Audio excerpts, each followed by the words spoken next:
ಓಂ ನಮಃ ಸಿದ್ಧೇಭ್ಯಃ ನಮೋ ಅರಿಹಂತಾಣಂ ನಮೋ ಸಿದ್ಧಾಣಂ ನಮೋ ಆಯಿರ್ಯಾಣಂ ನಮೋ ಉವಚ್ಛಾಯಾಣಂ ನಮೋ ಲೋಯೇ ಸೌವಸಾಹುಣಂ ಚತ್ತಾರಿ ಮಂಗಲಂ ಅರಿಹಂತ ಮಂಗಲಂ ಸಿದ್ಧಾ ಮಂಗಲಂ ಸಾಹು ಮಂಗಲಂ ಕೇವಲೀ ಪಣ್ಣತ್ತೋ ಧಮ್ಮೋ ಮಂಗಲಂ ಚತ್ತಾರಿ ಲೋಗುತ್ತಮ ಅರಿಹಂತ ಲೋಗುತ್ತಮ ಸಿದ್ಧಾ ಲೋಗುತ್ತಮ ಸಾಹು ಲೋಗುತ್ತಮ ಕೇವಲೀ ಪಣ್ಣತ್ತೋ ಧಮ್ಮೋ ಲೋಗುತ್ತಮ ಚತ್ತಾರಿ ಶರಣಂ ಪವಚ್ಚಾಮಿ ಅರಿಹಂತೆ ಶರಣಂ ಪವಚ್ಚಾಮಿ ಸಿದ್ಧೇ ಶರಣಂ ಪವಚ್ಚಾಮಿ ಸಾಹು ಶರಣಂ ಪವಚ್ಚಾಮಿ ಕೇವಲೀ ಪಣ್ಣತ್ತಂ ಧಮ್ಮಂ ಶರಣಂ ಪವಚ್ಚಾಮಿ ನಮಃ ಶ್ರೀವರ್ಧಮಾನಾಯ ನಿರ್ಧೂತಕಲಿಲಾತ್ಮನೆ सालोकानां त्रिलोकानां यद्विद्यादर्पणायते।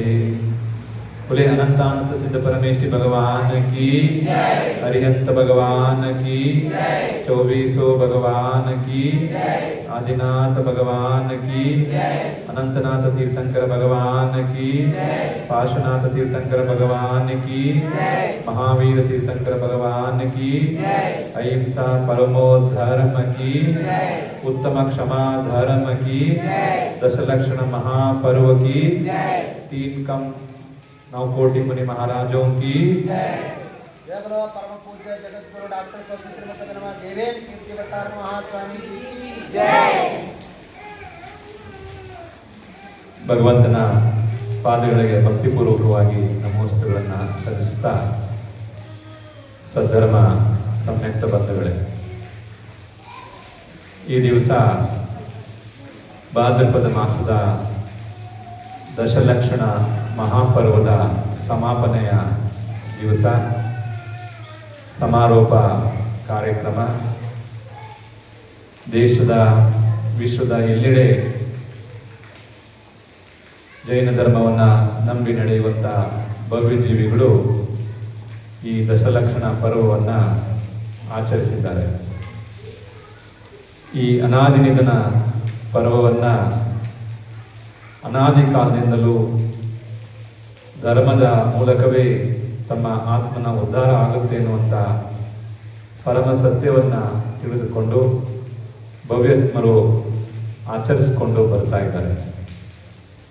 ಈ ದಶಲಕ್ಷಣ ಪರ್ವ ಅನ್ನುವಂಥದ್ದು ನಮ್ಮ ನಿಜ ಆತ್ಮನ ಸ್ವಭಾವವಾಗಿದ್ದು, ಲಕ್ಷಣಗಳಾಗಿದ್ದು, ಅವುಗಳನ್ನು ಅರಿಯಲಿಕ್ಕೆ, ತಿಳಿಯಲಿಕ್ಕೆ ಇರುವಂಥ ಪರ್ವವಾಗಿರುವಂಥದ್ದು. ಬೇರೆ ಎಲ್ಲ ಲೌಕಿಕ ಪರ್ವಗಳು, ಹಬ್ಬಗಳು ನಾವು ಭೋಗ ಜೀವನಕ್ಕಾಗಿ ಬಳಸ್ಕೊಂಡ್ರೆ, ಇದು ತ್ಯಾಗ ಜೀವನಕ್ಕಾಗಿ ಇರುವಂಥ ಒಂದು ಪರ್ವವಾಗಿದೆ. ಇಲ್ಲಿ ಹೆಚ್ಚೆಚ್ಚು ತ್ಯಾಗ ಮಾಡಿದರಷ್ಟು ಅದರ ಫಲ ಉತ್ತಮವಾದದ್ದು ಸಿಗುತ್ತೆ ಅಂತ ಹೇಳಿ ಆಚಾರ್ಯರು ಹೇಳಿದ್ದಾರೆ.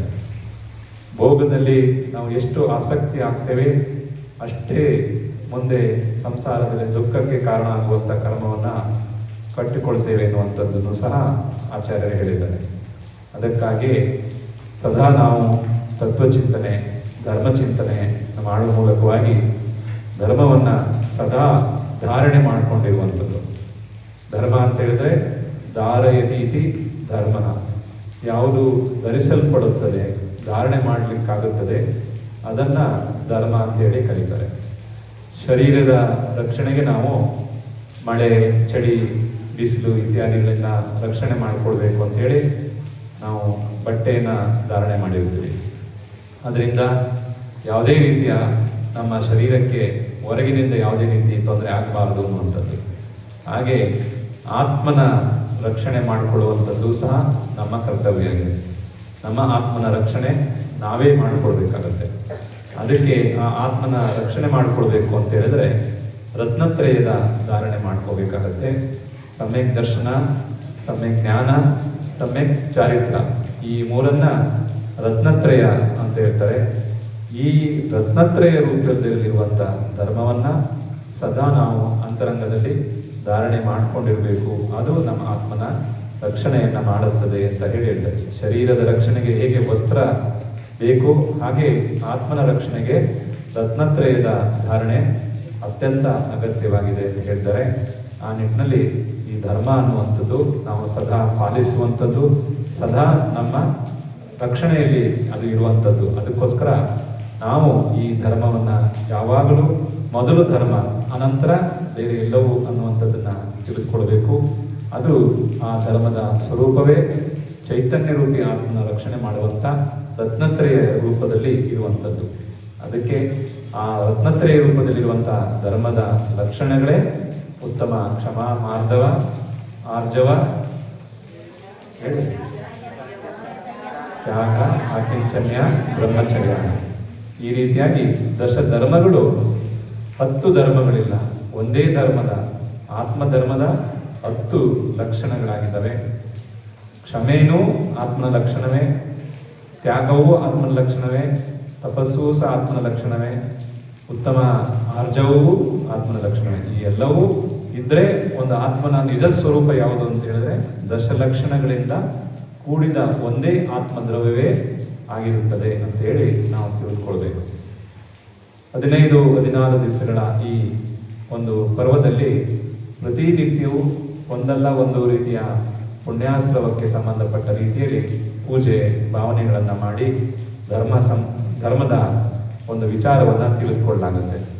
ಷೋಡಶ ಕಾರಣ ಭಾವನೆಗಳು ಮುಂದೆ ಭವಿಷ್ಯದಲ್ಲಿ 1, 2, 3, 5 ಭವಗಳಲ್ಲಾದರೂ ನಮಗೆ ತೀರ್ಥಂಕರ ನಾಮ ಪ್ರಕೃತಿ ಬಂದ ಹಾಗೆ ನಾವು ಸಹ ಆ ಭಗವಂತನ ರೀತಿಯಲ್ಲೇ ತೀರ್ಥಂಕರಾಗಿ ಹೋಗ್ಲಿಕ್ಕೆ ಸಾಧ್ಯ ಆಗುವಂಥ ಪುಣ್ಯವನ್ನ ಬಂದ ಮಾಡಿಕೊಳ್ಳಲಾಗುತ್ತೆ.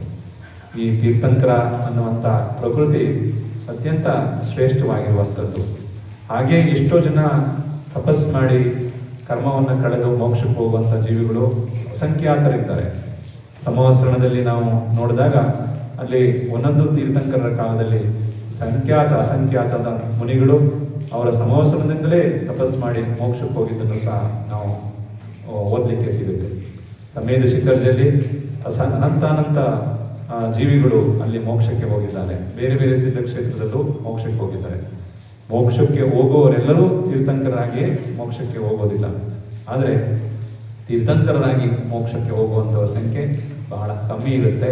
ಅದಕ್ಕೆ ಆ ತೀರ್ಥಂಕರಾಗುವಂಥದ್ದು ಅಂದರೆ ಅದು ವಿಶೇಷವಾಗಿರುವಂಥದ್ದು ಅಂತ ಹೇಳ್ತಾರೆ. ಅದು ಅತ್ಯಂತ ಉತ್ಕೃಷ್ಟವಾದಂಥ ಒಂದು ಬಂಧ ಆಗಿದ್ದು, ಶುಭ ಪ್ರಕೃತಿಯಾಗಿದ್ದು, ಅದನ್ನ ಯಾರು ಒಮ್ಮೆ ಬಂಧ ಮಾಡಿಕೊಳ್ತಾರೆ ಅವರು ಪಂಚಕಲ್ಯಾಣ ಸಹಿತವಾಗಿ ಅವರು ತಮ್ಮ ಆತ್ಮ ಕಲ್ಯಾಣವನ್ನ ಮಾಡಿಕೊಳ್ತಾರೆ. ನಾವು ಅನೇಕ ಬಾರಿ ಹೇಳಿದ್ವಿ, ಇದು ಪಂಚಕಲ್ಯಾಣ ಸಂದರ್ಭದಲ್ಲಿ ಅಥವಾ ಇಂದ್ರಧ್ವಜ ಆರಾಧನೆಯಲ್ಲೂ ಸಹ ಹೇಳಿದ್ವಿ. ಸೌಧರ್ಮೇಂದ್ರ ಸ್ವತಃ ಅನೇಕ ಜನ ತೀರ್ಥಂಕರ ಪಂಚಕಲ್ಯಾಣವನ್ನ ಮಾಡ್ತಾನೆ. ಭಾರತ ಕ್ಷೇತ್ರ ಇರ್ಬೋದು, ಐರಾವತ ಕ್ಷೇತ್ರ ಇರ್ಬೋದು, ವಿದೇಹ ಕ್ಷೇತ್ರ ಇರ್ಬೋದು, ಎಲ್ಲ ಕಡೆ ಹೋಗಿ ಅವನು ಪಂಚಕಲ್ಯಾಣದಲ್ಲಿ ಭಾಗವಹಿಸ್ತಾನೆ. ಆ ಪಂಚಕಲ್ಯಾಣದಲ್ಲಿ ಭಾಗವಹಿಸಿದ್ದ ಪುಣ್ಯದಿಂದಲೇ ಅವನಿಗೆ ಮುಂದೆ 3 ಭವದೊಳಗೆ ಅವನಿಗೆ ಮೋಕ್ಷಕ್ಕೆ ಹೋಗುವಂತ ಪುಣ್ಯ ಸಿಗುತ್ತೆ. ಆದರೂ ಅವನು ಪಂಚಕಲ್ಯಾಣದ ಹೊರತುಪಡಿಸಿಯೂ ಅವನು ಜಿನೇಂದ್ರ ಭಗವಂತನ ಪೂಜೆಯನ್ನ ಚಾಚೂ ತಪ್ಪದೆ ಮಾಡ್ತಾನೆ. ಯಾಕೆ ಮಾಡ್ಬೇಕು? ಅವನಿಗೆ ಮೋಕ್ಷ ನಿಶ್ಚಿತ ಇದೆ. ಸೌಧರ್ಮೇಂದ್ರ ಹುಟ್ಟಿದ್ದಾನೆ ಅಂದ್ರೆ ಅವನಿಗೆ ಅಷ್ಟು ಪುಣ್ಯವನ್ನು ಸಂಪಾದನೆ ಮಾಡಿ ಸೌಧರ್ಮೇಂದ್ರ ಆಗಿದ್ದಾನೆ.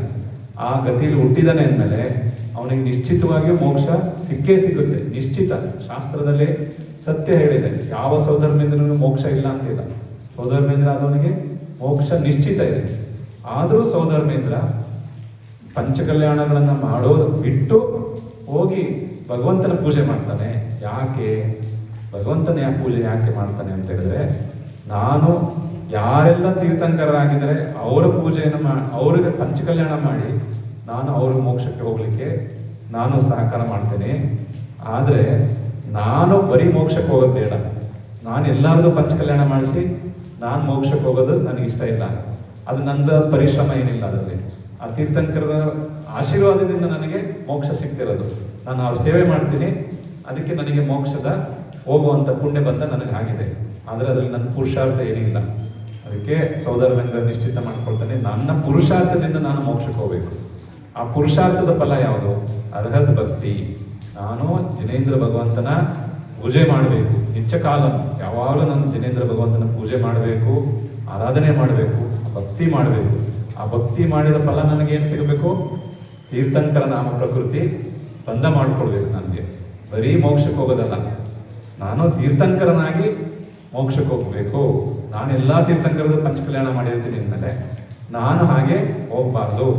ನಾನು ಸಹ ಅವ್ರ ಥರನೇ ತಪಸ್ಸು ಮಾಡಬೇಕು. ನಾನು ಅವ್ರ ಥರನೇ ನಾನು ಪುಣ್ಯಬಂಧ ಮಾಡ್ಕೋಬೇಕು ಅಂತೇಳಿ ಸೌಧರ್ಮೇಂದ್ರ ಸ್ವತಃ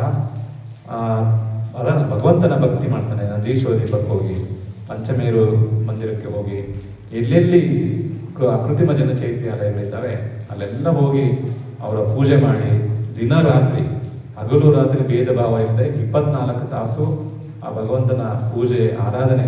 ತಾನೊಬ್ಬನೇ ಅಲ್ಲ, ತನ್ನ ಜೊತೆಗೆ ಎಲ್ಲ ಇಂದ್ರ ಪರಿವಾರವನ್ನ ಕರೆದುಕೊಂಡು ಹೋಗಿ, ದೇವತೆಗಳನ್ನ ಕರೆದುಕೊಂಡು ಹೋಗಿ, ವಿಶೇಷ ಮಂಗಲ ದ್ರವ್ಯಗಳಿಂದ ಆ ಭಗವಂತನ ಆರಾಧನೆ, ಅಭಿಷೇಕ, ಪೂಜೆ ಇತ್ಯಾದಿಗಳನ್ನ ಮಾಡ್ತಾನೆ. ಅವೆಲ್ಲ ದೊಡ್ಡ ದೊಡ್ಡ ರತ್ನ ಪ್ರತಿಮೆಗಳು. ಯಾವುದೂ ನಮ್ಮ ಕೈಗೆ ಎಟ್ಕೋದಕ್ಕೆ ಸಿಗುವಂಥ ಮೂರ್ತಿಗಳಲ್ಲ. 500 ಧನಸ್ಸು ಎತ್ತರ ಹೆಚ್ಚು ಕಡಿಮೆ ಅಂದರೆ, ಒಂದು ಧನಸ್ಸು ಅಂದರೆ 6 ಅಡಿ, 6 ಅಂದರೆ 6 5 30 3000 ಅಡಿ ಹೆಚ್ಚು ಕಮ್ಮಿ, ಅಷ್ಟಷ್ಟು ಎತ್ತರದ ಮೂರ್ತಿಗಳು. ಅಷ್ಟು ದೊಡ್ಡ ದೊಡ್ಡ ಮೂರ್ತಿಗಳ ಅಭಿಷೇಕ ಮಾಡುವಂಥದ್ದು, ಪೂಜೆ ಮಾಡುವಂಥದ್ದು ರತ್ನ ಪ್ರತಿಮೆಗಳು. ಸ್ವತಃ ಆ ಪ್ರತಿಮೆಗಳಿಂದ ಹೊರಡುವ ಯಾವ ಬೆಳಕಿದೆ, ರತ್ನದ ಬೆಳಕು, ಆ ಬೆಳಕೇ ಇನ್ಯಾವ ಸೂರ್ಯನ ಬೆಳಕು ಅಲ್ಲಿಗೆ ಬೇಕಾಗಿರೋಲ್ಲ. ಆ ದೇವಸ್ಥಾನಕ್ಕೆ ಅವರಿರುವ ವಾತಾವರಣಕ್ಕೆ ಯಾವ ಕೃತಕವಾದಂಥ ಬೆಳಕು ಇರೋದೇ ಇಲ್ಲ. ಸೂರ್ಯನ ಬೆಳಕು ಅಲ್ಲಿಗೆ ಬೇಕಾಗೋದಿಲ್ಲ. ಅಷ್ಟು ಕಾಂತಿ ಆ ಮೂರ್ತಿಗಳಿಂದ ಹೊರಗೆ ಬರ್ತಾ ಇರುತ್ತೆ. ಅದಕ್ಕೆ ಅಂಥ ರತ್ನ ಮೂರ್ತಿಗಳನ್ನ ದೇವತೆಗಳು ಹೋಗಿ ಪೂಜೆ ಮಾಡ್ತಾರೆ, ಸೌಧರ್ಮೇಂದ್ರ ಹೋಗಿ ಪೂಜೆ ಮಾಡ್ತಾರೆ. ಹಾಗೆ ನಿತ್ಯಕಾಲ 3 ಹೊತ್ತು ನಿತ್ಯವೂ ಅವನು ಅಲ್ಲಿ ನಿಂತು ಪರ್ವದಿನಗಳಲ್ಲಿ ಆರಾಧನೆ ಮಾಡಿ, ಪೂಜೆ ಮಾಡಿ, ಅವನು ತೀರ್ಥಂಕರ ನಾಮ ಪ್ರಕೃತಿಯನ್ನ ಬಂಧ ಮಾಡಿಕೊಂಡು ಮತ್ತೆ ಮುಂದಿನ ಭಾವದಲ್ಲಿ ಅವನು ತೀರ್ಥಂಕರನಾಗಿ, ಅವನು ಯಾವುದೋ ಒಂದು ಕ್ಷೇತ್ರದಲ್ಲಿ ತೀರ್ಥಂಕರನಾಗಿ ಹುಟ್ಟಿ ಅವನು ಮೋಕ್ಷವನ್ನು ಪ್ರಾಪ್ತಿ ಮಾಡ್ಕೊಳ್ತಾನೆ. ಅಂದರೆ ಈ ಪೂಜೆ ಮಾಡುವಂಥದ್ದು ಕೇವಲ ನಾವು ಸಾಮಾನ್ಯ ಒಂದು ಕ್ರಿಯೆ ಅಲ್ಲ, ಅದು ಒಂದು ಅಭಿಷೇಕ ಮಾಡುವಂಥದ್ದು, ಅಷ್ಟದ್ರವ್ಯಗಳನ್ನು ಏರಿಸುವಂಥದ್ದು, ಅದು ಏನೋ ಒಂದು ಸಾಮಾನ್ಯ ಕ್ರಿಯೆ ಅಲ್ಲ. ಅದು ಅರ್ಹದ ಭಕ್ತಿಯ ಪ್ರತೀಕವಾಗಿರುವಂಥದ್ದು. ಒಂದೊಂದು ದ್ರವ್ಯವೂ ಸಹ ನಮಗೆ ಅನಂತ ಸುಖವನ್ನು ಕೊಡುವ ಶಕ್ತಿ ಇದೆ ಅಂತ ಹೇಳಿದ್ರೆ, ಅಷ್ಟದ್ರವ್ಯಗಳಿಂದ ಭಗವಂತನ ಪೂಜೆ ಮಾಡೋದ್ರಿಂದ ನಮಗೆ ಉತ್ಕೃಷ್ಟವಾದಂಥ, ನೀವೆಲ್ಲ ಅಷ್ಟದ್ರವ್ಯಗಳ ಪೂಜೆ ಮಾಡಿ ಕೊನೆಗೆ ಹೇಳೋದಂತ ಯಾವುದು? ಎಲ್ಲ ದ್ರವ್ಯಗಳನ್ನು ಏರಿಸಿದ ಮೇಲೆ ಕೊನೆಗೆ ಅರ್ಘ್ಯ ಹೇಳುವಾಗ ಅನರ್ಘ್ಯ ಪದ ಪ್ರಾಪ್ತಿಯೇ ಅರ್ಘ್ಯಂ ನಿರ್ವಪಾಮಿತಿ. ಅನರ್ಘ್ಯ ಪದ ಯಾವುದು? ಪ್ರತಿಯೊಂದಕ್ಕೂ ಒಂದು ಸ್ಥಾನಮಾನ ಅನ್ನೋದಿದೆ. ರಾಜ ಆದರೆ ಅವನು ಹೇಗಿರಬೇಕು, ಚಕ್ರವರ್ತಿ ಹೇಗಾಗ್ತಾನೆ, ಎಲ್ಲದಕ್ಕೂ ಸೌಧರ್ಮೇಂದ್ರ ಹೇಗಾಗ್ತಾನೆ, ಎಲ್ಲದಕ್ಕೂ ಉಂಟು. ಅವಕ್ಕೆಲ್ಲ ಇಂಥದ್ದು ಮಾಡಿದ್ರೆ ಇಂಥದ್ದು ಆಗ್ತಾರೆ, ಅಥವಾ ಇಷ್ಟು ಜನ ಗೆದ್ರೆ, ಇಷ್ಟು ಜನರ ಆಳ್ವಿಕೆ ಮಾಡಿದ್ರೆ ಅವ್ರಿಗೆ ರಾಜ ಅಂತಾರೆ, ಚಕ್ರವರ್ತಿ ಅಂತಾರೆ. ಆದರೆ ಇಲ್ಲಿ ಅರ್ಹತ್ ಭಕ್ತಿ ಮಾಡುವ ಪ್ರತಿಫಲ ಹೇಗಿದೆ ಅಂತ ಹೇಳಿದ್ರೆ ಅದು ಅನರ್ಘ್ಯ ಪದ. ಮೋಕ್ಷಕ್ಕೆ ಸಮಾನವಾದಂಥ ಯಾವುದು ಪದವಿ ಯಾವುದೂ ಇಲ್ಲ. ನೀವು ವ್ಯಾಪ್ತಿ ಪದವಿ ರಾಜ ಅಂತ ಹೇಳಿದ್ರೆ ಒಬ್ಬನೇ ರಾಜ ಇರಲ್ಲ. ಇಡೀ ದೇಶದಲ್ಲಿ 100 ಜನ ರಾಜ ಇರ್ಬೋದು. ಚಕ್ರವರ್ತಿ ಅಂದ್ರೆ ಒಬ್ಬನೇ ಚಕ್ರವರ್ತಿ ಆಗಲ್ಲ, 100 ಜನ ಚಕ್ರವರ್ತಿ ಇರ್ತಾರೆ. ಆದರೆ ಒಬ್ಬ ತೀರ್ಥಂಕರರಾಗಿ ಅಥವಾ ಅರಿಹಂತರಾಗಿ ಮೋಕ್ಷಕ್ಕೆ ಹೋಗ್ತಾರೆ ಅಂತ ಹೇಳಿದ್ರೆ, ಮೋಕ್ಷಕ್ಕೆ ಹೋದ್ರ ಮೇಲೆ ಅವ್ರಿಗೆ ಪ್ರತಿಸ್ಪರ್ಧಿಯಾಗಿ ಯಾರು ಇರೋದಿಲ್ಲ. ಅವರು ವೀತರಾಗಿ ಭಗವಂತನಾಗಿ ಮೋಕ್ಷಕ್ಕೆ ಹೋಗ್ತಾರೆ. ಅದಕ್ಕೆ ಅರ್ಹತ್ ಭಕ್ತಿಯ ಫಲ ಅತ್ಯಂತ ಉತ್ಕೃಷ್ಟವಾಗಿದ್ದು, ನಾವು ಒಂದೊಂದು ದ್ರವ್ಯವನ್ನು ಏರಿಸಿದಾಗ ಭಗವಂತನಲ್ಲಿ ಬೇರೆ ಬೇರೆ ಇಚ್ಛೆಗಳನ್ನು ಅಪೇಕ್ಷೆ ಪಡ್ತೇವೆ. ಜನ್ಮ, ಜರ, ಮೃತ್ಯು, ಭವತಾಪ ನಿವಾರಣೆ, ಅಕ್ಷಯ ಸುಖ ಇತ್ಯಾದಿಗಳನ್ನು ಅಪೇಕ್ಷೆ ಪಡ್ತೀವಿ. ಆದರೆ ಎಲ್ಲವೂ ಪೂರಕವಾಗಿರೋದು ಯಾವುದಕ್ಕೆ ಅಂತ ಹೇಳಿದ್ರೆ ಅನರ್ಘ್ಯ ಪದ ಪ್ರಾಪ್ತಿ, ಮೋಕ್ಷ ನಮಗೆ ಪ್ರಾಪ್ತಿಯಾಗಲಿ ಎನ್ನುವಂಥದ್ದು. ಅದಕ್ಕೆ ದೇವಾನುದೇವತೆಗಳು ಸಹ ಉತ್ಕೃಷ್ಟವಾದಂಥ ಗತಿಯಲ್ಲಿ ಇದ್ರೂ ಸಹ ಅವರು ಅರ್ಹದ ಭಕ್ತಿಯನ್ನು ಬಿಡೋದಿಲ್ಲ. ಅದಕ್ಕೆ ನಮಗೆ ನಾವು ಅವರಷ್ಟು ಉತ್ಕೃಷ್ಟವಾದಂಥ ಭಕ್ತಿಯನ್ನು ಮಾಡಲಿಕ್ಕೆ ಸಾಧ್ಯವಾಗದೇ ಇದ್ರೂ ಮನುಷ್ಯ ಶಕ್ತಿಯ ಅನುಸಾರವಾಗಿ ಉತ್ತಮವಾದಂಥ ದ್ರವ್ಯಗಳಿಂದ, ಉತ್ತಮವಾದಂಥ ಭಾವನೆಯಿಂದ, ಸಂಯಮಪೂರ್ವಕವಾಗಿ ಅವರು ಏನೇ ಮಾಡಿದ್ರು ಸಂಯಮದಿಂದ ಮಾಡಲಿಕ್ಕೆ ಸಾಧ್ಯ ಆಗೋದಿಲ್ಲ. ಆದರೆ ನಮಗೆ ಮನುಷ್ಯರಾಗಿದ್ದಂಥವರಿಗೆ ಉತ್ತಮವಾದಂಥ ಸಂಯಮ ವ್ರತ ಇಟ್ಕೊಂಡು ನಾವು ಪಾಲನೆ ಮಾಡಲಿಕ್ಕೆ ಸಾಧ್ಯ ಇದೆ. ಅದಕ್ಕೆ ಈ 10 ದಿನಗಳು ನಾವು ವ್ರತ, ಇದು ನೋಂಪಿ ಅಂತ ಹೇಳ್ತಾರೆ ಅಥವಾ ವ್ರತ ಅಂತಾರೆ, ವಿರತಿ ವ್ರತ. ನಾವೆಲ್ಲ ಆರಂಭ ತ್ಯಾಗ, ಎಲ್ಲ ಉದ್ಯೋಗ ಹಿಂಸೆ, ಉದ್ಯೋಗದಿಂದ ಆಗುವಂಥದ್ದು, ಆರಂಭದಿಂದ ಆಗುವಂಥದ್ದು ಎಲ್ಲವನ್ನ ತ್ಯಾಗ ಮಾಡಿದೆ. ಯಾವುದೂ ವ್ಯಾಪಾರ ಇಲ್ಲ. 10 ದಿವಸ ಪೂಜೆ ಮಾಡ್ತಾ ಇದ್ದೀರಿ ಅಂದರೆ ಬರೀ ಪೂಜೆ ಅಷ್ಟೇ ಗಮನ, ಸ್ವಾಧ್ಯಾಯ ಮಾಡ್ತಾ ಇದ್ದೀರಿ ಸ್ವಾಧ್ಯಾಯದ ಅಷ್ಟೇ ಗಮನ, ಆರತಿ ಭಜನೆ ಇವು ಕಡೆ ಅಷ್ಟೇ ಗಮನ. 10 ದಿವಸಗಳು ನೀವು ಯಾವುದೇ ರೀತಿಯ ಸಂಸಾರಿಕವಾದಂಥ ವಿಚಾರಗಳಿಂದ ದೂರ ಇದ್ದು ವ್ರತ ತಗೊಂಡಿದ್ದೇವೆ. ನಾನು ಏನೂ ಮಾಡಲ್ಲ. ಈಗ 10 ದಿವಸದಲ್ಲೇ ಯಾರು ಮದುವೆನೂ ಮಾಡಲ್ಲ, ಮಾಡಿದ್ರು ಹೋಗೋದಿಲ್ಲ, ಯಾರ ಮನೆಗೂ ಊಟಕ್ಕೆ ಹೋಗಲ್ಲ, ಯಾರ ಮನೆಗೂ ಕರೆದ್ರು ಸಮೋಸ ಕೊಡ್ತೀನಿ ಅಂತ ಹೇಳಿದ್ರು 10 ದಿವಸ ಕಾಯಿ 11ನೇ ದಿವಸಕ್ಕೆ ಇರ್ತೀನಿ ಅಂತಾರೆ. ಆದರೆ ಪಾನಿಪುರಿನೂ ಕೊಡ್ತೀನಿ ಅಂದ್ರು ಯಾರು ಬೇಡ ಅಂತಾರೆ. ಅಂದರೆ ಈ 10 ದಿವಸ ನಮಗೆ ಏನೂ ಬೇಡ, ಯಾಕೆಂದ್ರೆ ವ್ರತ ಇದೆ.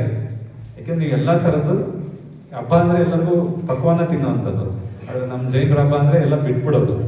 ಅದಕ್ಕೆ ವ್ರತ, ವಿರತಿ ವ್ರತ, ಎಲ್ಲದು ಒಳ್ಳೇದನ್ನು ಬಿಟ್ಟಿದ್ದೀವಿ, ಕೆಟ್ಟದ್ದನ್ನು ಬಿಟ್ಟಿದ್ದೀವಿ. ನಮಗೆ ವ್ರತ ಇದೆ. ಈಗ 10 ದಿವಸ ಒಳ್ಳೇದು ಊಟ ತಿಂಡಿ ಎಲ್ಲದು ಒಳ್ಳೇದೇ ಇದೆ, ಆದರೆ ನಾನು ಬೇಡ.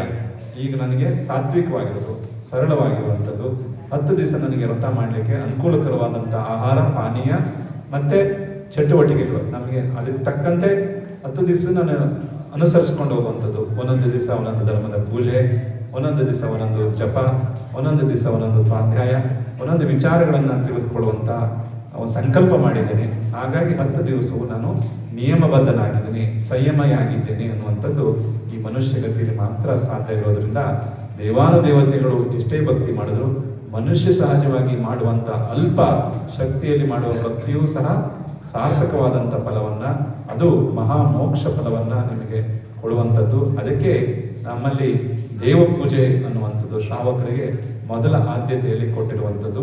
ನೀವು ಬೇರೆ ಏನು ಮಾಡ್ತಿರೋ ಬಿಡ್ತಿರೋ, ಆದರೆ ಭಗವಂತನ ಪೂಜೆ ಭಕ್ತಿ ವಂದನೆ ಮಾಡುವಂಥದ್ದನ್ನ ಬಿಡಬಾರದು. ಬೇರೆಲ್ಲ ಗೃಹಸ್ಥ ಕಾರ್ಯಗಳು ಇದ್ದೇ ಇರ್ತವೆ, ಆದರೆ ಯಾವುದೇ ಸಂದರ್ಭದಲ್ಲೂ ಸಹ ಭಕ್ತಿಯನ್ನು ಮಾಡುವಂಥದ್ದು, ಶ್ರದ್ಧೆಯನ್ನು ಇಟ್ಕೊಳ್ಳುವಂಥದ್ದು, ಪೂಜೆ ಪುನಸ್ಕಾರಗಳನ್ನ ಬಿಡಬಾರದು ಅಂತ ಹೇಳ್ತಾರೆ. ಮಹಾಮುನಿಗಳಾದಂಥವರು ಅವರು ಸದಾ ಅವರ ಮಹಾವ್ರತಗಳನ್ನು ಪಾಲನೆ ಮಾಡೋದ್ರಲ್ಲಿ, ತಮ್ಮ ಆ ಪಂಚಾಚಾರಗಳನ್ನು ಪಾಲನೆ ಮಾಡೋದರಲ್ಲಿ, ಅವರ 28 ಮೂಲ ಗುಣಗಳನ್ನು ಧಾರಣೆ ಮಾಡಿಕೊಂಡು ಅವುಗಳನ್ನು ಪಾಲನೆ ಮಾಡೋದ್ರಲ್ಲಿ ಅವರು ಸಮಯವನ್ನು ವ್ಯತೀತ ಮಾಡ್ತಾರೆ. ಕಿಂಚಿತ್ತು ಯಾವುದೇ ರೀತಿಯಾಗಿ ಒಂದು ಇಂದ್ರಿಯದಿಂದ ಹಿಡಿದು ಪಂಚೇಂದ್ರಿಯ ಜೀವಿಗಳವರೆಗೂ ಸಹ ತನ್ನಿಂದ ಯಾವುದೇ ಹಿಂಸೆ ಆಗಬಾರದು, ಮನಸ್ಸಿನಿಂದ, ವಚನದಿಂದ, ಕಾಯದಿಂದ ಯಾವ ಜೀವಿಗಳು ಹಾನಿ ಆಗಬಾರ್ದು ಅಂತೇಳಿ ಮುನಿಗಳಾದಂಥವರು ಪಾಲನೆ ಮಾಡ್ತಾ ಇರ್ತಾರೆ.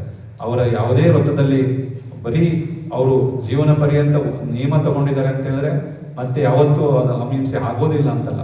ಅದಕ್ಕೆ ಅವರು 3 ಸಮಯದಲ್ಲಿ ಪ್ರತಿಕ್ರಮಣ ಮಾಡ್ತಾರೆ. ಬೆಳಗ್ಗೆ ಎದ್ದ ಮೇಲೆ ಪ್ರತಿಕ್ರಮಣ ಮಾಡಿ, ನಾನು ರಾತ್ರಿ ವೇಳೆ ಮಲಗಿದಾಗ, ನಿದ್ದೆ ಮಾಡುವಾಗ, ಅನೇಕ ಕನಸಿನಲ್ಲಾಗಲಿ ಅಥವಾ ಮಲಗುವಾಗಲಿ ಮಾತಿನಿಂದ ಅಥವಾ ಮನಸ್ಸಿನಲ್ಲಿ ಏನಾದರೂ ಬಾಯಿಂದಾಗಲಿ ಏನಾದರೂ ವಚನಗಳಿಂದ ಯಾವುದೇ ಒಂದು ಜೀವಿಗೆ ಹಿಂಸೆ ಆಗಿದ್ರು, ನನ್ನಿಂದ ದುಃಖ ಆಗಿದ್ರು, ಅವುಗಳೆಲ್ಲ ನಾನು ಬೆಳಗ್ಗೆ ಈಗ ಸೂರ್ಯೋದಯದ ಸಮಯದಲ್ಲಿ ಪ್ರತಿಕ್ರಮಣ ಮಾಡಿ ರಾತ್ರಿ ಆಗಿರುವಂಥ ಎಲ್ಲ ಅತಿಚಾರಗಳು ದೋಷಗಳಿಗೆ ನಾನು ನನ್ನ ಪ್ರಾಯಶ್ಚಿತ್ತವನ್ನು ಮಾಡಿಕೊಳ್ತೀನಿ ಅಂತೇಳಿ ಅವರು ದಿನದ ಜೀವನ ಆರಂಭ ಮಾಡ್ತಾರೆ. ನಂತರ ಮತ್ತೆ ಆಹಾರ ಪಾನೀಯಗಳೆಲ್ಲ ಆದಮೇಲೆ ಮತ್ತೆ 12 ಗಂಟೆಗೆ ಮತ್ತೆ ಪ್ರತಿಕ್ರಮಣ ಮಾಡಿ ಬೆಳಗ್ಗೆಯಿಂದ ಹಿಡಿದು ಮಧ್ಯಾಹ್ನದವರೆಗೆ ನನ್ನಿಂದ ನಡೆಯುವಾಗ, ಕುಳಿತುಕೊಳ್ಳುವಾಗ, ದೇವರಿಗೆ ಕೈ ಮುಗಿಯುವಾಗ ಅಥವಾ ಆಹಾರಕ್ಕೆ ಹೋಗುವಾಗ, ಆಹಾರ ಮಾಡುವಾಗ ಅಥವಾ ಯಾವುದೇ ಆಹಾರದ ವಸ್ತುಗಳಲ್ಲಿ ರಸ ವಿಚಾರಗಳಲ್ಲಿ ಇದು ಬೇಕಾಗಿತ್ತು, ಇದು ಬೇಡ ಆಗಿತ್ತು, ಈ ಥರದ ವಿಚಾರಗಳು ಬಂದಿದ್ರೆ ಅಥವಾ ಯಾರ ಹತ್ರಲ್ಲಾದರೂ ಮಾತನಾಡುವಾಗ ಏನಾದರೂ ವಿನಯ ಅವಿನಯದಲ್ಲಿ ಆಗಿದ್ರೆ ಎಲ್ಲ ವಿಚಾರಗಳಿಗೂ ಏಕೇಂದ್ರಿಯಿಂದ ಹಿಡಿದು ಪಂಚೇಂದ್ರಿಯ ಜೀವಿಗಳವರು ಯಾರಿಗೆ ನನ್ನಿಂದ ಘಾತ ಆಗಿದ್ರೆ, ನೋವಾಗಿದ್ರೆ, ಪ್ರಮಾದ ಆಗಿದ್ರೆ ಅದಕ್ಕೆಲ್ಲವೂ ಸಹ ಪ್ರತಿಕ್ರಮಣ ಮಾಡಿ ಪ್ರಾಯಶ್ಚಿತ್ತವನ್ನು ತೆಗೆದುಕೊಂಡು ತಸ್ಸಮಿಚ್ಛಾಮಿ ದುಃಖಡಂ ಅಂತೇಳಿ ಆ ಎಲ್ಲ ದುಷ್ಕೃತ್ಯಗಳಿಗೆ ಅವರು ಕ್ಷಮೆಯನ್ನು ಕೇಳ್ತಾರೆ. ಹಾಗೆ ಮಧ್ಯಾಹ್ನದಿಂದ ಮತ್ತೆ ಸಂಜೆಯವರೆಗೆ ಆ ಕಾಲದಲ್ಲಿ ಆಗುವಂಥ ಏನೇ ದೋಷಗಳಿದ್ರು ಅದಕ್ಕೆ ಪ್ರತಿಕ್ರಮಣ ಮಾಡಿ ಅವರು ದೋಷವನ್ನು ಎಲ್ಲವೂ ಆಗಲಿ ಅಂತ ಕೇಳ್ಕೊಳ್ತಾರೆ. ಹೀಗೆ ಮೂರೂ ಸಂದರ್ಭದಲ್ಲಿ ಅವರು ಪ್ರತಿಕ್ರಮಣ ಮತ್ತು ಸಾಮಾಯಿಕವನ್ನು ಮಾಡುವ ಮೂಲಕವಾಗಿ ಅವರು ನಿರಂತರವಾಗಿ ಕರ್ಮದ ಆಶ್ರವ ಬರ್ತಾ ಇದ್ರು ಅದನ್ನು ಸಂವರ ಮಾಡ್ತಾ ಹೋಗ್ತಾರೆ. ಅದು ಯಾವುದೇ ಕಾರಣಕ್ಕೂ ಬಂಧ ಆಗದೇ ಇರಲಿ, ಅದನ್ನು ನನಗೆ ಕರ್ಮ ಬಂಧ ಆಗಬಾರ್ದು. ಏಕೆಂದರೆ ಆಶ್ರವ ಆಗ್ತಾ ಇದ್ರೆ ಅದು ಬಂಧನೂ ಆಗಲೇ ಆಗುತ್ತೆ. ಅದಕ್ಕೆ ಕರ್ಮ ಆಶ್ರವವನ್ನು ನಾನು ತಡಿಬೇಕು. ಅದಕ್ಕೆ ನಾನು ಮೊದಲು ಸಂವರ ಮಾಡಬೇಕಾಗತ್ತೆ. ಸಂವರ ಯಾವ ರೀತಿ ಅಂತ ಹೇಳಿದ್ರೆ ಸಗೋಕ್ತಿ ಸಮಿತಿ ಅಂತ ಏನು ಹೇಳಿದರೆ ಅವರು ಅಂದರೆ ಮನವಚನ ಕಾಯಗಳಿಂದ ಮತ್ತೆ ನಡೆಯುವಾಗ ಕುಳಿತುಕೊಳ್ಳುವಾಗ ಭಾಷಾ ಸಮಿತಿ, ಯೇಷಣಾ ಸಮಿತಿ ಅಂತೇಳಿ 5 ಸಮಿತಿಗಳಿಂದ ವ್ರತ ನಿಯಮಗಳನ್ನು ಅವರು ಅಚ್ಚುಕಟ್ಟಾಗಿ ಪಾಲಿಸ್ಕೊಂಡು ಹೋಗ್ತಾರೆ. ಅದಕ್ಕೆ ಮುನಿಯಾಗಿ ಅವರು ನಿರಂತರವಾಗಿ 24 ತಾಸು ತಮ್ಮ ಕ್ರಿಯೆಗಳಿಗೆ ಅವರು ಪ್ರತಿ ಕ್ಷಣ ಪ್ರತಿದಿನ ಕ್ಷಮೆಯನ್ನು ಕೇಳಿ ಅವರು ಮುಂದೆ ಹೋಗ್ತಾ ಇರ್ತಾರೆ. ಅನಾದಿ ಕಾಲದಿಂದ ಅಂಟ್ಕೊಂಡಿರುವಂತಹ ಕರ್ಮ ನಿರ್ಮೂಲನೆಗೆ ಉತ್ಕೃಷ್ಟವಾದಂಥ 12 ಪ್ರಕಾರವಾದಂಥ ಯಾವ ತಪಸ್ಸು ಹೇಳಿದರೆ ಅನಶನ, ಹೋಮೋದರಿ ಆದಿ ಅಂತರಂಗ ತಪಸ್ಸು ಮತ್ತು ಬಹಿರಂಗ ತಪಸ್ಸು ಅವುಗಳನ್ನು ಸಹ ಮಾಡಿಕೊಂಡು ಅವರು ತಮ್ಮ ಜೀವನವನ್ನು ಸಾರ್ಥಕಪಡಿಸ್ಕೊಳ್ತಾರೆ. ಹೀಗೆ ಮುನಿಗಳಾದಂಥವರು ತಮ್ಮ ಜೀವನದಲ್ಲಿ ಈ ವ್ರತ ನಿಯಮಗಳನ್ನು ಪಾಲನೆ ಮಾಡುವಾಗ ಆಗುವಂಥ ಎಲ್ಲ ಪ್ರಮಾದಗಳಿಗೆ ಅವತ್ತಿಂದ ಅವತ್ತೇ ಕ್ಷಮೆಯನ್ನು ಕೇಳಿ ಅವರು ತಮ್ಮ ಜೀವನವನ್ನು ಸರಿಪಡಿಸ್ಕೊಳ್ತಾರೆ. ಆದರೆ ಗೃಹಸ್ಥರಾದವರಿಗೂ ಪ್ರತಿಕ್ರಮಣ ಸಾಮಾಯಿಕ ಮಾಡಬೇಕು ಅನ್ನುವಂಥದ್ದೆಲ್ಲ ಇದೆ. ಆದರೆ ಒತ್ತಡದಿಂದ ಅವರಿಗೆ ತಮ್ಮದೇ ಆದಂಥ ಕೆಲಸ ಕಾರ್ಯಗಳಲ್ಲಿ ಇದಾಗೋದ್ರಿಂದ ಒತ್ತಡ ಇದ್ದಾಗ ಅವರು 3 ಸಮಯದಲ್ಲಿ ಮಾಡದಿದ್ರು ಕನಿಷ್ಠ 1 ಸಮಯದಲ್ಲಾದರೂ ಸಾಮಾಯಿಕ ಮತ್ತು ಪ್ರತಿಕ್ರಮಣವನ್ನು ಮಾಡಿ, ರಾತ್ರಿ ಏನು ಪ್ರತಿಕ್ರಮಣ ಅಂದ್ರೆ ಇಷ್ಟು ದೊಡ್ಡ ಪುಸ್ತಕ ಇಟ್ಕೊಂಡು ಓದುವಂಥದ್ದಲ್ಲ, ಕನಿಷ್ಠ ಸರಳವಾಗಿ ನನ್ನಿಂದ ಯಾರಿಗೇ ಮನವಚನ ಕಾಯದಿಂದ ಯಾವುದೇ ಜೀವಿ ಇರ್ಬೋದು, ಏಕೇಂದ್ರಿಯಿಂದ ಹಿಡಿದು ಪಂಚೇಂದ್ರಿಯಿಂದ ಜೀವಿದವರಿಗೆ ನಂದು ತಿಳಿದು ತಿಳಿದಲೆ ಯಾವುದೇ ಜೀವಿ ಜೊತೆಗೆ ನಂದು ಪರಸ್ಪರ ಯಾವುದೇ ರೀತಿಯಾದಂಥ ಸ್ಪಂದನೆ ಆಗಿದ್ರೆ ಅದರಿಂದ ಕ್ರೋಧ, ಮಾನ, ಮಾಯ, ರೋಗ, ಕಷಾಯಗಳ ವಶೀಭೂತನಾಗಿ ನನ್ನಿಂದ ಏನಾದರೂ ತಪ್ಪಾಗಿರ್ಬೋದು ಅದಕ್ಕೂ ಕ್ಷಮೆ, ಅಥವಾ ಬೇರೆಯವರಿಂದ ನನ್ನ ಪ್ರತಿಯಾಗಿ ಏನಾದರೂ ತಪ್ಪಾಗಿರ್ಬೋದು ಅದಕ್ಕೆ ಅವ್ರಿಗೂ ನಾನು ಕ್ಷಮೆ ಕೊಡ್ತೀನಿ ಅಂತ ಹೇಳಿ ಮಲಗುವ ಮುಂಚೆ ಕನಿಷ್ಠ 1 ನಿಮಿಷದಲ್ಲಿ ಹೇಳ್ಕೊಡುವಂಥದ್ದು. ಕಾಟಾಚಾರ ಅಲ್ಲ, ಅಂತರಂಗಪೂರ್ವಕವಾಗಿ ನನ್ನಿಂದ ಏನೇ ಆಗಿರ್ಬೋದು, ನನ್ನ ಮೇಲೆ ಯಾರಾದ್ರದ್ದು ಆಗಿರ್ಬೋದು, ಅವೆಲ್ಲದಕ್ಕೂ ನಾನು ಕ್ಷಮೆಯನ್ನು ಕೇಳ್ತೀನಿ. ಎಲ್ಲ ದುಷ್ಕೃತ್ಯಗಳು ನನಗೆ ಯಾವುದೇ ಕಾರಣಕ್ಕೂ ಹೊಸದಾಗಿ ಕರ್ಮ ಬಂಧಕ್ಕೆ ಕಾರಣ ಆಗದೇ ಇರಲಿ, ಅವೆಲ್ಲವೂ ಸಹ ನಿಷ್ಫಲವಾಗಲಿ. ದುಷ್ಕೃತ್ಯಗಳು ತತ್ಸಮಿಚ್ಛಾಮಿ ದುಃಖಳ, ಎಲ್ಲ ದುಷ್ಕೃತ್ಯಗಳು ನಿತ್ಯ ಅಂದರೆ ಸುಳ್ಳಾಗಲಿ, ಅವು ನಾನು ಮನಪೂರ್ವಕವಾಗಿ ಮಾಡಿಲ್ಲ, ಅದಾದ್ರಿಂದ ಅದು ಯಾವುದೂ ಸಹ ನನ್ನ ಹೊಸ ಅಕೌಂಟಿಗೆ ಸೇರ್ಕೊಳ್ಳೆ ಇರಲಿ ಅಂತ ಹೇಳಿ ಪ್ರತಿನಿತ್ಯ ನಾವು ಭಗವಂತನ ಸ್ಮರಣೆ ಮಾಡಿಕೊಂಡು ಪ್ರತಿಕ್ರಮಣವನ್ನು ಮಾಡಬೇಕು ಅಂತೇಳಿ ಗೃಹಸ್ಥರಿಗೂ ಹೇಳ್ತಾರೆ. ಗೃಹಸ್ಥರಿಗೂ ಸಹ ವ್ರತಗಳಿದ್ದಾವೆ. 12 ಪ್ರಕಾರವಾದಂಥ ವ್ರತಗಳನ್ನು ಹೇಳಿದ್ದಾರೆ. 5 ಅಣುವ್ರತಗಳು: ಅಹಿಂಸೆ, ಸತ್ಯ, ಅಚೌರ್ಯ, ಬ್ರಹ್ಮಚರ್ಯ ಮತ್ತು ಅಪರಿಗ್ರಹ. ಈ 5 ವ್ರತಗಳು ಪೂರ್ಣ ರೂಪದಲ್ಲಿ ಮಹಾವ್ರತಿಗಳಾಗಿ ಮುನಿಗಳು ಆಚರಿಸ್ತಾರೆ. ಹಾಗೆ ತ್ಯಾಗಿಗಳ ಶ್ರಾವಕರಾದಂಥವರು ಇದೇ ವ್ರತಗಳನ್ನು ಅಣುವ್ರತಗಳಾಗಿ, ದೇಶವ್ರತಗಳಾಗಿ, ಆಂಶಿಕವಾಗಿ ಪಾಲನೆ ಮಾಡ್ತಾರೆ. ಅವ್ರಿಗೂ 5 ಅಣುವ್ರತಗಳು, 3 ಗುಣವ್ರತಗಳು ಹಾಗೂ 4 ಶಿಕ್ಷಾ ವ್ರತಗಳು ಅಂತ ಹೇಳಿ 12 ಪ್ರಕಾರವಾದಂಥ ವ್ರತಗಳಿರ್ತವೆ. ಈ ವ್ರತಗಳನ್ನು ಪಾಲಿಸುವಂಥ ಯಾವ ಗೃಹಸ್ಥರಿರ್ತಾರೆ, ಶ್ರಾವಕರಿರ್ತಾರೆ, ಅವರಿಂದಲೂ ಸಹ ಮನವಚನ ಕಾಯಗಳಿಂದ ಈ ವ್ರತ ನಿಯಮಗಳನ್ನು ಪಾಲನೆ ಮಾಡುವಾಗ ಅನೇಕ ರೀತಿಯ ಅತಿಚಾರ ದೋಷಗಳು ಆಗಿರ್ತವೆ. ಅವುಗಳಿಗೂ ಸಹ ಪ್ರತಿನಿತ್ಯ ನಾವು ಕ್ಷಮೆಯನ್ನು ಕೇಳಿಕೊಂಡು ನಮ್ಮ ವ್ರತ ನಿಯಮಗಳನ್ನು ಪಾಲನೆ ಮಾಡುವಾಗ, ನಮ್ಮ ಏನೇ ಒಂದು ವಿಚಾರಗಳನ್ನು ಹೇಳುವಾಗ ಯಾರಿಗಾಗಲಿ ಯಾರಿಂದಲಾಗಲಿ ತಪ್ಪಾಗಿದ್ರೆ ಅದನ್ನು ನಿತ್ಯ ಆಗಲಿ ಅಂತೇಳಿ ನಾವು ಪ್ರತಿನಿತ್ಯ ಪ್ರತಿಕ್ರಮಣ ಮಾಡಿಕೊಂಡು ಭಗವಂತನ ಧ್ಯಾನವನ್ನು ಮಾಡಿ ನಮ್ಮ ಜೀವನವನ್ನು ನಡೆಸ್ಕೊಂಡು ಹೋಗಬೇಕು ಅಂತ ಹೇಳ್ತಾರೆ. ಈಗ ಇಷ್ಟೆಲ್ಲ ಮಾಡಿದ ಮೇಲೂ ನಾವು ಮತ್ತೆ ಯಾಕೆ ಈ ಕ್ಷಮಾವಣೆಯನ್ನು ಮಾಡಬೇಕು? ನಾವು ಪ್ರತಿನಿತ್ಯ ಮಾಡ್ಕೊಂಡು ಬಂದಿದ್ದೀವಿ, ಪ್ರತಿ ದಿವಸ ಕ್ಷಮೆ ಕೇಳಿದ್ದೀವಿ, ಆದರೂ ಮತ್ತೆ ನಾವು ಯಾಕೆ ಕ್ಷಮಾವಾಣಿ ಪರವನ್ನು ಮಾಡಬೇಕು ಅನ್ನುವಂಥದ್ದು ಜಿಜ್ಞಾಸೆ. ನೀವು ಇನ್ನೊಂದು ದಶಲಕ್ಷಣದ ಆರಂಭದಲ್ಲಿ ಮೊದಲೇ ಕ್ಷಮೆಯನ್ನು ಕೇಳಲಾಗಿದೆ, ಉತ್ತಮ ಕ್ಷಮಾಧರ್ಮ ಅಂತೇಳಿ ಹೇಳಾಗಿದೆ. ಮತ್ತೆ ಕೊನೆಗೆ ಮತ್ತೆ ಯಾಕೆ ಉತ್ತಮ ಕ್ಷಮಾವಾಣಿ ಅಂತ ಕೇಳಬೇಕು?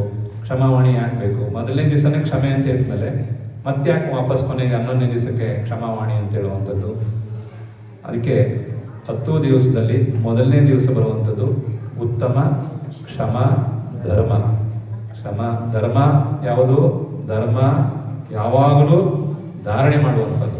ಅದು ಕ್ಷಮೆ ಎನ್ನುವಂಥದ್ದು ಯಾವಾಗಲೂ ಇರಬೇಕು, ನಿಮ್ಮ ಅಂತರಂಗದಲ್ಲಿ ಯಾವಾಗಲೂ ಇರಬೇಕು. ಇದು ಕ್ಷಮ ವಾಣಿ. ಧರ್ಮ ಅನ್ನೋದು ಶಾಶ್ವತ ಇರಬೇಕು, 10 ದಿವಸಕ್ಕೆ ಅಷ್ಟೇ ಅಲ್ಲ, ಅದು 10 ದಿವಸ ಅಂತ ಶಾಶ್ವತವಾಗಿರುವಂಥದ್ದು. ಕ್ಷಮೆ ನಮ್ಮ ಸ್ವಭಾವ, ಅದನ್ನು ಯಾವತ್ತೂ ನಾವು ಬಿಡಬಾರ್ದು. ನಮ್ಮ ಲಕ್ಷಣ, ಆತ್ಮನ ಲಕ್ಷಣ. ಇದು ಕ್ಷಮಾ ವಾಣಿ. ವಾಣಿ ಅಂದರೆ ಮಾತು. ಕ್ಷಮೆಯನ್ನು ಹೇಗೆ ನಾವು ಮನಸ್ಸನ್ನ ಪ್ರತಿನಿತ್ಯ ಧಾರಣೆ ಮಾಡ್ತಿದ್ವಿ, ನಮ್ಮಿಂದ ಯಾರಿಗಾರು ತಪ್ಪಾಗಿದೆ ಕ್ಷಮಿಸ್ತೀವಿ, ಎಲ್ಲರೂ ನಮ್ಮನ್ನು ಕ್ಷಮಿಸ್ಲಿ ಅಂತ. ಇವತ್ತು ನಾವು ಬಾಯಿ ಬಿಟ್ಟು ಕೇಳಬೇಕು. ವಾಣಿ ಅಂದರೆ ನಾವು ಬಾಯಿ ಬಿಟ್ಟು ಕೇಳಬೇಕು. ಕ್ಷಮಾ ವಾಣಿ ಅಂದ್ರೇನು? ಬಾಯಿ ಬಿಟ್ಟು ಕೇಳಬೇಕು. ನಮ್ಮ ಮನಸ್ಸಲ್ಲಿ ನಾವು ಅನ್ಕೊಂಡಿದ್ವಿ ಅಂದ್ರೆ ಹಂಗಾಗಲ್ಲ. ಯಾರ ಜೊತೆಗೆ ನಿಮ್ಮ ವ್ಯವಹಾರ ಆಗಿದೆ, ನಿಮ್ಮಿಂದ ಯಾರಿಗೆ ನೋವಾಗಿದ್ರು ಅವರನ್ನ ಕ್ಷಮೆಯನ್ನ ಬಾಯಿ ಬಿಟ್ಟು ಕೇಳಬೇಕು. ಮನ ವಚನ ಕಾಯಗಳಿಂದ ನೀವು ಅಂತರಂಗ ಪೂರ್ವಕವಾಗಿ ಹಾಗೆ ವಾಣಿ ಮಾತಿನಿಂದ ಕೇಳಬೇಕು.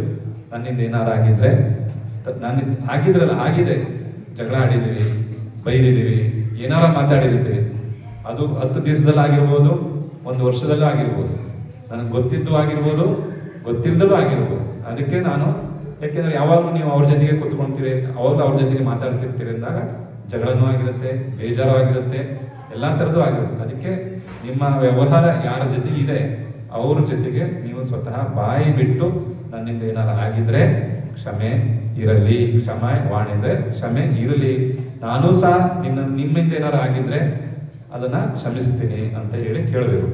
ಯಾರ ಜೊತೆ ನಮ್ಮ ವಿದ್ಯಾಪೀಠದ ಹುಡುಗರು ನಿಮ್ಗೆ ಏನೋ ಮಾಡಿರಲ್ಲ, ಅವ್ರ ಜೊತೆ ಬಂದು ಕ್ಷಮೆ ಅಂತ ಹೇಳ್ಬಿಟ್ರೆ ಅವಾಗೇನು ಪ್ರಯೋಜನ? ಕ್ಷಮೆ ಮಾಡ್ಬೇಕಂದ್ರೆ ಪಕ್ಕದ ಮನೆಯವ್ರ ಹತ್ರ ಕ್ಷಮೆ ಕೇಳಬೇಕು, ಎದುರುಗಡೆ ಇರೋ ಹತ್ರ ಕ್ಷಮೆ ಕೇಳಬೇಕು. ಯಾಕೆ ನಿಮ್ದು ಯಾವಾಗಲೂ ದೃಷ್ಟಿ ಅಲ್ಲೇ ಇರುತ್ತೆ. ಅವ್ರನ್ನ ಬಿಟ್ಟು ಊರೊಳಗೆಲ್ಲೋ ಇರ್ತಾರೆ ಒಂದ್ ಕಡೆ, ಅವ್ರ ಹತ್ರ ಹೋಗಿ ಕ್ಷಮೆ ಅಂತ ಹೇಳಿದ್ರೆ ಏನು? ನಮ್ಮ ವ್ಯವಹಾರ ಯಾರ ಜೊತೆಗಿದೆ ಅವ್ರ ಜೊತೆಗೆ ನಾವು ಕ್ಷಮೆಯನ್ನ ಕೇಳಬೇಕು, ಬಾಯಿ ಬಿಟ್ಟು ಕೇಳಬೇಕು ಅಂತ. ಕೆಲವರು ಹೇಳ್ತಾರೆ ನಾವು ಕ್ಷಮೆ ಕೇಳಬೇಕು, ಸರಿ, ಬದುಕಿದ್ರೆ ಸರಿ, ಮೇಲೆ ಹೋಗಿದ್ರೆ ಏನ್ ಮಾಡೋದು, ಅವ್ರ ಹತ್ರ ನಾವು ಕ್ಷಮೆ ಕೇಳಕ್ ಅಲ್ಲಿ ಹೋಗಕ್ಕಾಗತ್ತಾ ಅಂತ? ಇಲ್ಲ ಇಲ್ಲ, ಆಗಲ್ಲ. ನೀವು ಎಲ್ಲೇ ಇದ್ದು ನೀವು ಸಮ್ಯಕ್ತ ಪೂರ್ವಕವಾಗಿ, ಮನಸ್ಪೂರ್ವಕವಾಗಿ, ನೀವು ಹೃದಯಪೂರ್ವಕವಾಗಿ ಕ್ಷಮೆ ಕೇಳ್ತಿದ್ರೆ ಅಂದ್ರೆ ನಿಮ್ಮ ಸ್ಪಂದನೆ ಅದ್ರ ಜೊತೆಗೆ ಆಗುತ್ತೆ. ನೀವು ಮನಸ್ಪೂರ್ವಕವಾಗಿ ಹೇಳಿದ್ರು ಆ ಜೀವ ಎಲ್ಲೇ ಇರಲಿ, ಆ ಜೀವನ ನೆನೆಸ್ಕೊಂಡು ನಾನು ಇಂಥ ಜೀವದ ಜೊತೆಗೆ ನನ್ನ ವ್ಯವಹಾರ ಇತ್ತು, ನಾನು ಆ ಸಮಯದಲ್ಲಿ ಕ್ಷಮೆ ಕೇಳಲಿಕ್ಕೆ ಆಗ್ಲಿಲ್ಲ, ಖಂಡಿತ ನನ್ನ ಮನಸ್ಸಿನಲ್ಲಿ ಅದು ಯಾವುದೂ ದುಃಖ ಇಲ್ಲ, ಶೋಕ ಇಲ್ಲ, ಕೋಪ ಇಲ್ಲ, ಅದನ್ನ ಪ್ರತಿಯಾಗಿ ನಾನು ಕ್ಷಮೆ ಕೇಳ್ತೀನಿ ಅಂತ ಹೇಳೇ ಇದ್ರು ನಮ್ಮ ಜೀವದ ಸ್ಪಂದನೆ ಆ ಜೀವದ ಜೊತೆಗೆ ಹಾಗೇ ಆಗುತ್ತೆ. ಯಾಕೆಂದ್ರೆ ಕ್ರೋಧ, ಮಾನ, ಮಾಯ, ಲೋಭ ಈ ಕಷಾಯಗಳು ಯಾವಾಗಲೂ ಆ ಜೀವದ ಸಂಸಾರದ ಬಂಧನಕ್ಕೆ ಚಕ್ರ ತಿರುಗಿಸ್ಲಿಕ್ಕೆ ಕಾರಣ ಆಗಿರುವಂಥದ್ದೇ ಈ ಕಷಾಯಗಳು. ಅವು ಎಲ್ಲಿದೆ ಅಲ್ಲಿಗೆ ಕನೆಕ್ಷನ್ ಕೊಡ್ತಾರೆ. ಇಲ್ಲಿ ಸ್ವಿಚ್ ಹಾಕಿದ್ರೆ ಅಲ್ಲಿ ಲೈಟ್ ಹತ್ತುತ್ತಲ್ಲ, ಹಾಗೆ ನೀವು ಇಲ್ಲಿ ಮನಸ್ಪೂರ್ವಕವಾಗಿ ಕೇಳಿದ್ರೆ ಅದು ಅಲ್ಲಿಗೆ ಹೋಗಿ ಕಟ್ಟುತ್ತೆ. ಆವಾಗ ಅವರು ಅದೇ ಭಾವನೆ ಧಾರಣೆ ಮಾಡಿ ಆಗ್ಲಿ ನಮ್ಮಿಂದಲೂ ಸಹ ಕ್ಷಮೆ ಇರಲಿ ಅಂತ ಅವ್ರೇನಾದ್ರು ಭಾವನೆ ಮಾಡಿದ್ರೆ ಖಂಡಿತವಾಗಿಯೂ ಅದು ಕ್ಷಮೆ ಆಗುತ್ತೆ. ಅದಕ್ಕೆ ಉತ್ತಮ ಕ್ಷಮೆ ಧರ್ಮ ಅನ್ನುವಂಥದ್ದು ಅದು ಯಾವಾಗಲೂ ನಮ್ಮ ಆತ್ಮನ ಗುಣ ಆಗಿದೆ ಅನ್ನೋದು ತಿಳ್ಕೊಂಡಿದ್ದು. ಇವತ್ತು ಕ್ಷಮಾವಾಣಿ ಅನ್ನುವಂಥದ್ದು ನಾವು ಬಾಯಿ ಬಿಟ್ಟು ಕೇಳುವಂಥದ್ದು. ನಮ್ಮಿಂದ ಏನೇ ತಪ್ಪಾಗಿದ್ರೆ ಕ್ಷಮೆ ಇರಲಿ, ನಾವು ಸಹ ನಿಮ್ಮನ್ನ ಕ್ಷಮಿಸ್ತೀವಿ ಅನ್ನುವಂಥದ್ದು ಈ ಕ್ಷಮಾವಾಣಿಯ ಒಂದು ಧರ್ಮವಾಗಿದೆ. ಹಾಗಾಗಿ ಕ್ಷಮೆ ಅನ್ನುವಂಥದ್ದು ನಾವು ಪ್ರತಿ ಕ್ಷಣದಲ್ಲಿ ನಮ್ಮ ಅನೇಕ ಭಾವನೆಗಳ ಕಾರಣದಿಂದ ಕೋಪದ ಸನ್ನಿವೇಶಗಳು ಬರ್ತವೆ, ಅಹಂಕಾರದಿಂದ ಬರುತ್ತವೆ, ಮಾಯ ಮೋಸ ಮಾಡಬೇಕು ಅನ್ನೋ ಭಾವನೆಯಿಂದ ನಮಗೆ ಕೋಪ ಬರ್ಬೋದು, ಅತಿ ಆಸೆ ಲೋಭದಿಂದ ನಮಗೆ ಕೋಪ ಬರ್ಬೋದು. ಆ ಎಲ್ಲ ಕಾರಣದಿಂದಲೂ ನಮ್ಮ ಮನಸ್ಸಿನಲ್ಲಿ ವಿಕಲ್ಪ ಬಂದಾಗ ನಾವು ಜನರ ಜೊತೆಗೆ, ನಮ್ಮ ಬೇಕಾದವ್ರ ಜೊತೆಗೆ ವ್ಯವಹಾರ ಮಾಡುವಾಗ, ಮಾತನಾಡುವಾಗ ಅವ್ರಿಗೆ ನೋಯಿಸಿರ್ತೀವಿ. ಆ ಎಲ್ಲ ಸಂದರ್ಭಗಳನ್ನು ನೆನೆಸ್ಕೊಂಡು ನಾವು ಪ್ರತಿಯೊಂದು ಜೀವಿ, ನಾವು ಬರೀ ಮನುಷ್ಯರ ಜೊತೆಗೆ ಅಷ್ಟೇ ವ್ಯವಹಾರ ಅಂತಲ್ಲ, ನಾವು ನೆನ್ನೆ ಹೇಳೋದಲ್ಲ, ಇಡೀ ಶರೀರ ಒಂದರಿಂದ ನಡೆಯಲ್ಲ, ಸಾವಿರಾರು ಕೋಟ್ಯಾಂತರ ಲಕ್ಷಾಂತರ ಜೀವಿಗಳು ನಮ್ಮ ಶರೀರದಲ್ಲಿದೆ. ಹಾಗಾಗಿ ಎಲ್ಲಾ ಜೀವಿಗಳ ಜೊತೆಗೂ ನಮ್ದು ಸ್ಪಂದನೆ ಒಂದಲ್ಲ ಒಂದು ರೀತಿಯಲ್ಲಿ ಇರುತ್ತೆ. ಅದಕ್ಕೆ ಏಕೇಂದ್ರಿಯ ಜೀವಿ ಅಂತ ಹೇಳಿದು ಪಂಚೇಂದ್ರಿಯ, ಸಂಘಿ, ಅಸಂಘಿ ಜೀವದವರೆಗೂ ನಮ್ಮ ಸ್ಪಂದನೆ ಇದ್ದೇ ಇರುತ್ತೆ. ಅದಕ್ಕೆ ನಮ್ಗೇನು ಸಂಬಂಧ ಇಲ್ಲ ಅಂತ ಹೇಳಿದ್ರೆ ಅದಾಗೋದಿಲ್ಲ. ಎಲ್ಲಾ ಜೀವಿಗಳ ಜೊತೆಗೆ, ಏಕೇಂದ್ರಿಯ ಎಲ್ಲಾ ಜೀವಿಗಳ ಜೊತೆಗೂ ನಾನು ವನಸ್ಪತಿ ಕಾಯದಿಂದ ಇರ್ಬೋದು, ಜಲಕಾಯಕ ಇರ್ಬೋದು, ಈ ಭೂಮಿ ಇರ್ಬೋದು, ಗಾಳಿಯಿಂದ ಇರ್ಬೋದು, ಬೆಂಕಿಯಿಂದ ಇರ್ಬೋದು, ಅದೆಲ್ಲ ಕಡೆ ಜೀವಿ ಇರ್ತವೆ. ಆ ಎಲ್ಲ ಜೀವಿಗಳ ಜೊತೆಗೂ ನಾವು ನಮ್ಮ ವ್ಯವಹಾರ ಇರುತ್ತೆ. ಆ ವ್ಯವಹಾರವನ್ನ ನಾವು ನಮ್ಮಿಂದ ಆಗಿರುವಂತಹ ಅಜ್ಞಾನದ ಕಾರಣವನ್ನ ನೆನಪು ಮಾಡಿಕೊಂಡು ಕ್ಷಮೆಯನ್ನ ಧಾರಣೆ ಮಾಡ್ಕೊಳ್ಳುವಂಥದ್ದು, ಬಾಯಿ ಬಿಟ್ಟು ಕೇಳುವಂಥದ್ದು ಕ್ಷಮಾವಾಣಿ ಆಗಿದೆ.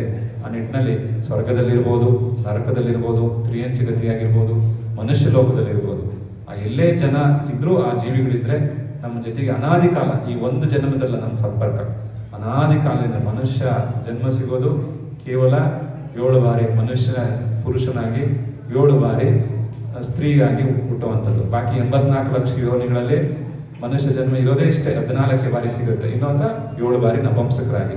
ಒಟ್ಟು 7 3 21 ಬಾರಿ ಅಷ್ಟೇ ಮನುಷ್ಯ ಜನ್ಮಕ್ಕೆ ಬರ್ತೀವಿ ಅಂದರೆ ಅದರಲ್ಲೂ ಈ ಯಾವಾಗ ಸಿಗುತ್ತೆ ಅನ್ನೋ ಗ್ಯಾರಂಟಿ ಇಲ್ಲ. ಎಷ್ಟು ಲಕ್ಷ ಭಾವಗಳ ದಾಟಿದ ಮೇಲೆ ನನಗೆ ಮನುಷ್ಯ ಜನ್ಮ ಸಿಗುತ್ತೆ ಅನ್ನೋವಂಥದ್ದು ಗ್ಯಾರಂಟಿ ಇಲ್ಲ. ಅದಕ್ಕೆ ಎಷ್ಟೋ ಲಕ್ಷ ಭಾವ ಆಗ್ಬೇಕಾಗತ್ತೆ. ಅಷ್ಟು ಭಾವಗಳು ಸುತ್ತಿ ಸುತ್ತಿ ಸುತ್ತಿ ಕೊನೆಗೆ ಮನುಷ್ಯರಾಗ್ತೀವಿ. ಹಂಗಾಗಿ ನಮ್ದು ಎಷ್ಟನೇ ಜನ್ಮ ಅನ್ನೋದು ಯಾರಿಗೂ ಗೊತ್ತಿಲ್ಲ. ಇದು ಎಷ್ಟನೇದೊಂದು ಗೊತ್ತಿಲ್ಲ, ಪುಟ್ಟಮ್ಮನಿಗೆ ಗೊತ್ತಿರಬೇಕು ಎಷ್ಟನೇ ಜನ್ಮ ಅಂತೇಳಿ. ಹಾಗಾಗಿ ಇದಾದ್ಮೇಲೆ ಮತ್ತೆ ಅಲ್ಲಿಗೆ ಮತ್ತೆ ಬರ್ತೀವಿ ಅಂತ ಗ್ಯಾರಂಟಿ ಇಲ್ಲ. ಈಗ ನಾವು ಮನುಷ್ಯರಾಗಿದ್ದೀವಿ ಅಂತ ಹೇಳಿದ್ರೆ ಮತ್ತೆ ನಾಳೆ ಮನುಷ್ಯರಾಗಿ ಹುಟ್ಟುತ್ತೀವಿ ಅಂತದ್ದು ಗ್ಯಾರಂಟಿ ಇಲ್ಲ, ಕ್ರಮನೇ ಇಲ್ಲ. ಮನುಷ್ಯರಾಗಿ ಹುಟ್ಟಿದವರು ಮತ್ತೆ ಮನುಷ್ಯರಾಗಿ ಬರಬೇಕು ಅನ್ನೋದಿಲ್ಲ. ಈಗ ಮನುಷ್ಯರಾದ್ಮೇಲೆ ನಾವು ಈಗ ನರಕಕ್ಕೂ ಹೋಗ್ಬೋದು, ತ್ರಿಯಂಚಿಗತಿಗೆ ಹೋಗ್ಬೋದು, ಸ್ವರ್ಗಕ್ಕೂ ಹೋಗಿರ್ಬೋದು. ಈಗ ಮೋಕ್ಷ ಇಲ್ಲ ಪಂಚಮ ಕಾಲದಲ್ಲಿ. ಆದ್ರೆ ಈ ಚತುರ್ಗತಿಗೆ ಎಲ್ಲಿ ಬೇಕಾರೋ ಈಗ ಇಲ್ಲಿಂದ ಇದೀವಿ ಮತ್ತೆ ವಾಪಸ್ ಇಲ್ಲಿಗೆ ಬರಲ್ಲ. ಈ ಮನುಷ್ಯರಾಗಿ ಸತ್ರೆ ಮತ್ತೆ ವಾಪಸ್ ನಾಳೆ ಮತ್ತೆ ಯಾವ್ದೋ ಮನೇಲಿ ಹುಡ್ತೀವಿ ಅಂತ ಅದೆಲ್ಲ ಕಥೆಯಲ್ಲೆಲ್ಲ ಬರುತ್ತಲ್ಲ, ಆ ತರ ಬರಲ್ಲ. ಇಲ್ಲಿ ಸತ್ತು ನಾಳೆ ಇನ್ನೊಬ್ಬರ ಮನೇಲಿ ಹುಡ್ತೀವಿ ಅನ್ನೋದು ಇಲ್ಲ. ಆ ಮತ್ತೆ ಹುಟ್ಟಬೇಕು ಅಂದ್ರೆ ಎಷ್ಟೋ ಲಕ್ಷ ಭವಗಳು, 84 ಲಕ್ಷ ಯೋನಿಗಳು ಅಂತಾರೆ. 84 ಲಕ್ಷ ಭವಗಳು ದಾಟಿ ಬರಬೇಕು.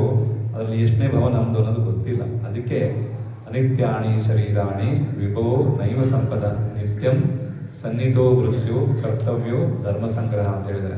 ಹಾಗಾಗಿ ಇದು ನಮ್ಗೆ ಯಾವ ಭವ ನಿಶ್ಚಿತ ಅನ್ನೋದು ಗೊತ್ತಿಲ್ಲ. ಯಾವ ಭವ ನಮಗೆ ಮನುಷ್ಯರಾಗಿ ಸಿಕ್ಕಿದೀವಿ ಆ ಭವದಲ್ಲಿ ಬೇರೆ ಎಲ್ಲವೂ ಹೌದು, ಸಂಪತ್ತು ಬೇಕು, ಅಧಿಕಾರವೂ ಬೇಕು, ಎಲ್ಲವೂ ಬೇಕು. ಆದರೆ ಎಲ್ಲವೂ ಧರ್ಮದ ಜೊತೆಗೆ ಬರಬೇಕು. ಧರ್ಮ ಇದ್ರೆ ಅವೆಲ್ಲವೂ ನಮ್ಮ ಜೊತೆಗೆ ಬರ್ತವೆ. ಧರ್ಮ ಬಿಟ್ಟು ಅವೆಲ್ಲ ಬರಲಿ ಅಂತ ಹೇಳಿದ್ರೆ ಅವೆಲ್ಲ ಇಲ್ಲೇ ಉಳ್ಕೊಳ್ತವೆ, ನಾವು ದುರ್ಗತಿಗೆ ಹೋಗ್ತೀವಿ. ಅದಕ್ಕೋಸ್ಕರ ಧರ್ಮದಿಂದ ಆದುದೇ ಸಿರಿ ಅಂತ ಏನು ಹೇಳ್ತಾರೆ. ನಾವು ಪ್ರತಿ ಭವದಲ್ಲೂ ಈ ಧರ್ಮವನ್ನ ಬಿಡಬಾರದು ಅಂತ ಹೇಳ್ತಾರೆ. ನಮ್ಮ ತತ್ವಾರ ಸೂತ್ರದಲ್ಲಿ ಮೊದಲಿಗೆ ಹೇಳ್ತಾರೆ, ಸಮ್ಯಕ್ ದರ್ಶನ ಜ್ಞಾನ ಚಾರಿತ್ರಾಣಿ ಮೋಕ್ಷ ಮಾರ್ಗ. ನೀವು ಎಲ್ಲೇ ಹೋಗಿ ಈ ಸೂತ್ರ ನಿಮಗೆ ನೆನಪಿರಬೇಕು.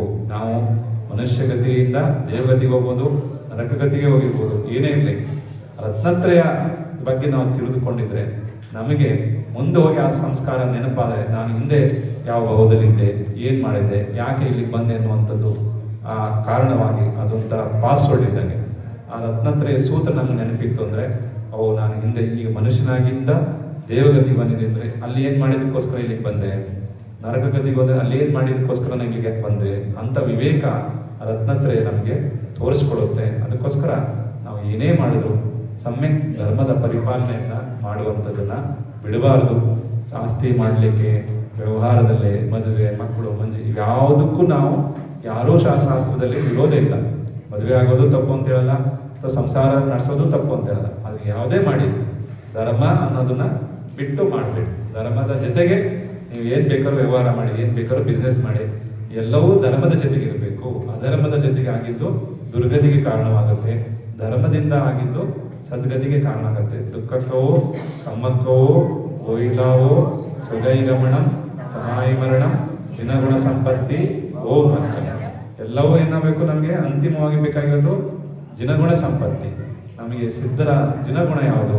8 ಗುಣಗಳು: ಕ್ಷಾಯಿಕ ಸಮ್ಯಕ್ತ್ವ, ಕ್ಷಾಯಿಕ ಜ್ಞಾನ, ಕ್ಷಾಯಿಕ ದರ್ಶನ, ಕ್ಷಾಯಿಕ ಅವಗಾಹನತ್ವ, ಕ್ಷಾಯಿಕ ಅಗ್ರಲಗತ್ವ, ಅವ್ಯಾಬೋಧತ್ವ. ಈ 8 ಗುಣಗಳು ಶಾಶ್ವತವಾಗಿರುವಂಥದ್ದು. ಇವೆಲ್ಲವೂ ನಮ್ಮ ಸ್ವಂತದ್ದು. ಅಧಿಕಾರ ನಮ್ದಲ್ಲ, ವೈಭವ ನಮ್ದಲ್ಲ, ಇದು ಯಾವುದೂ ನಮ್ದಲ್ಲ. ನಮ್ದು ಯಾವುದು? ಈ 8 ಗುಣಗಳೇ ನಮ್ದು. ಏನು ಅಷ್ಟೈಶ್ವರ್ಯ ಅಂತ ಹೇಳ್ತಾರಲ್ಲ, ಅಷ್ಟೈಶ್ವರ್ಯ ಅಂತ ಹೇಳಿದ್ರೆ ಚಿನ್ನ, ಬೆಳ್ಳಿ, ಒಡವೆ, ವಸ್ತ್ರ ಅದಲ್ಲ.